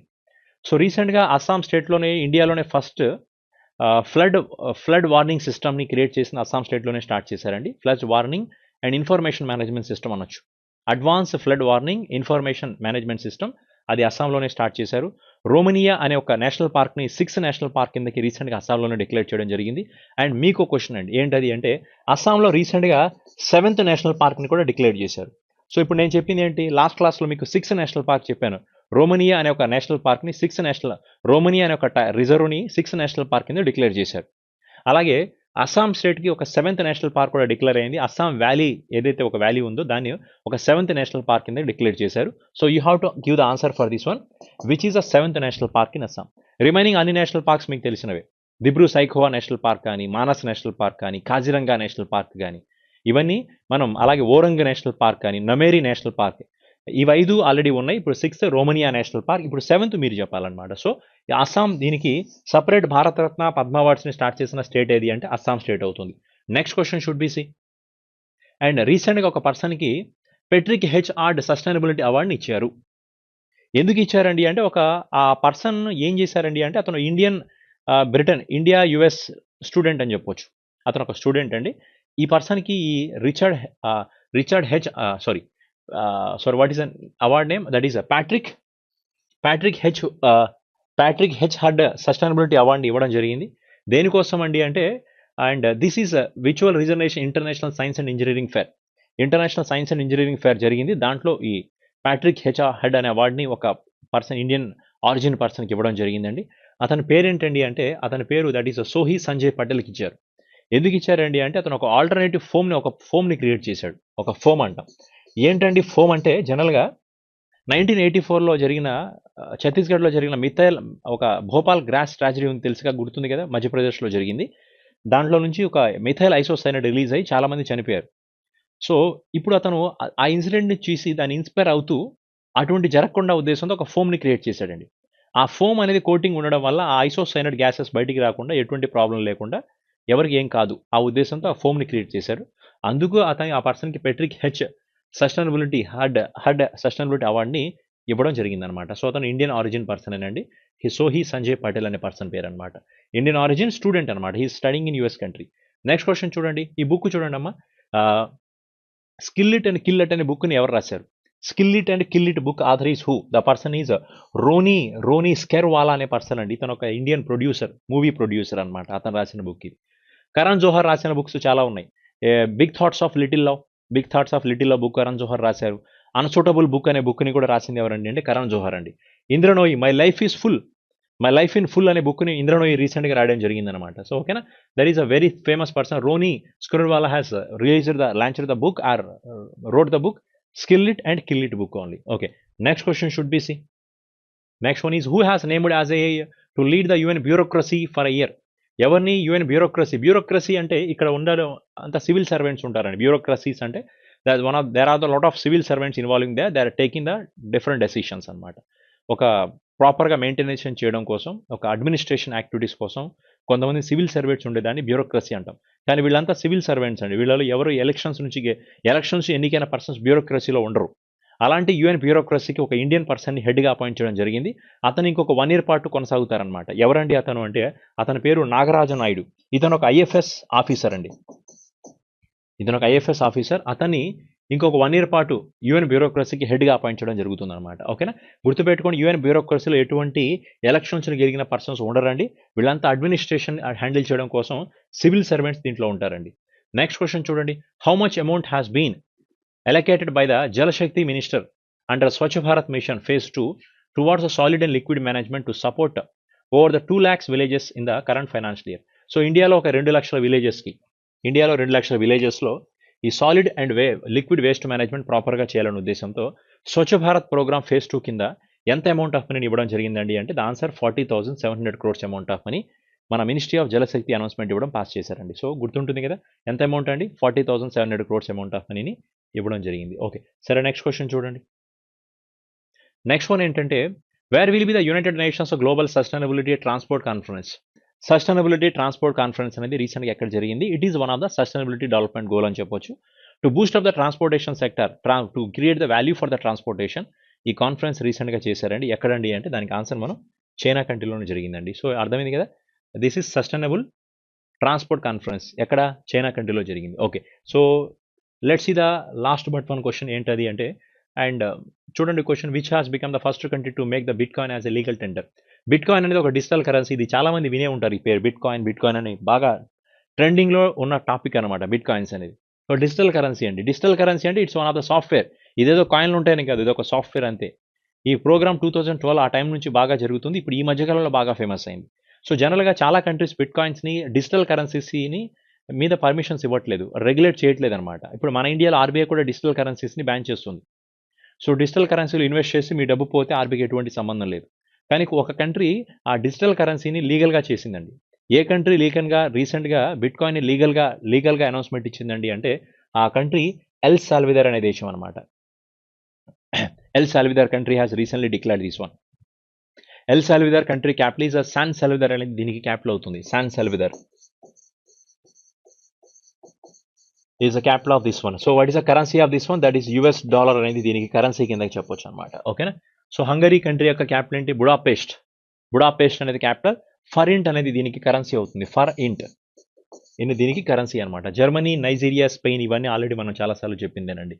Then next question should be see last question అనమాట. సో ఏంటి ఆ క్వశ్చన్ అంటే, so India has made a target towards achieving the goal of malaria elimination by which year? ఏ సంవత్సరం తర్వాత మన country అనేది మలేరియా ఫ్రీ కంట్రీ అవుతుంది? ఇప్పుడు మలేరియా కేసెస్ జరుగుతున్నాయి. ఏ సంవత్సరం తర్వాత ఇండియాలో మలేరియా కంప్లీట్గా పోతుంది, ఇంకా మలేరియా ఉండదు అంటే ఇంకా మలేరియా అనేది సింగిల్ కేసు కూడా రాదనమాట. అది ఏ సంవత్సరం నుంచి అండి అంటే 2030 తర్వాత. So after 2030 onwards India become free of malaria. So now currently India is a leprosy free country, India is a polio free country కదా. 2030 తర్వాత India is malaria free country అని కూడా చెప్పొచ్చు. So the answer should B 2030.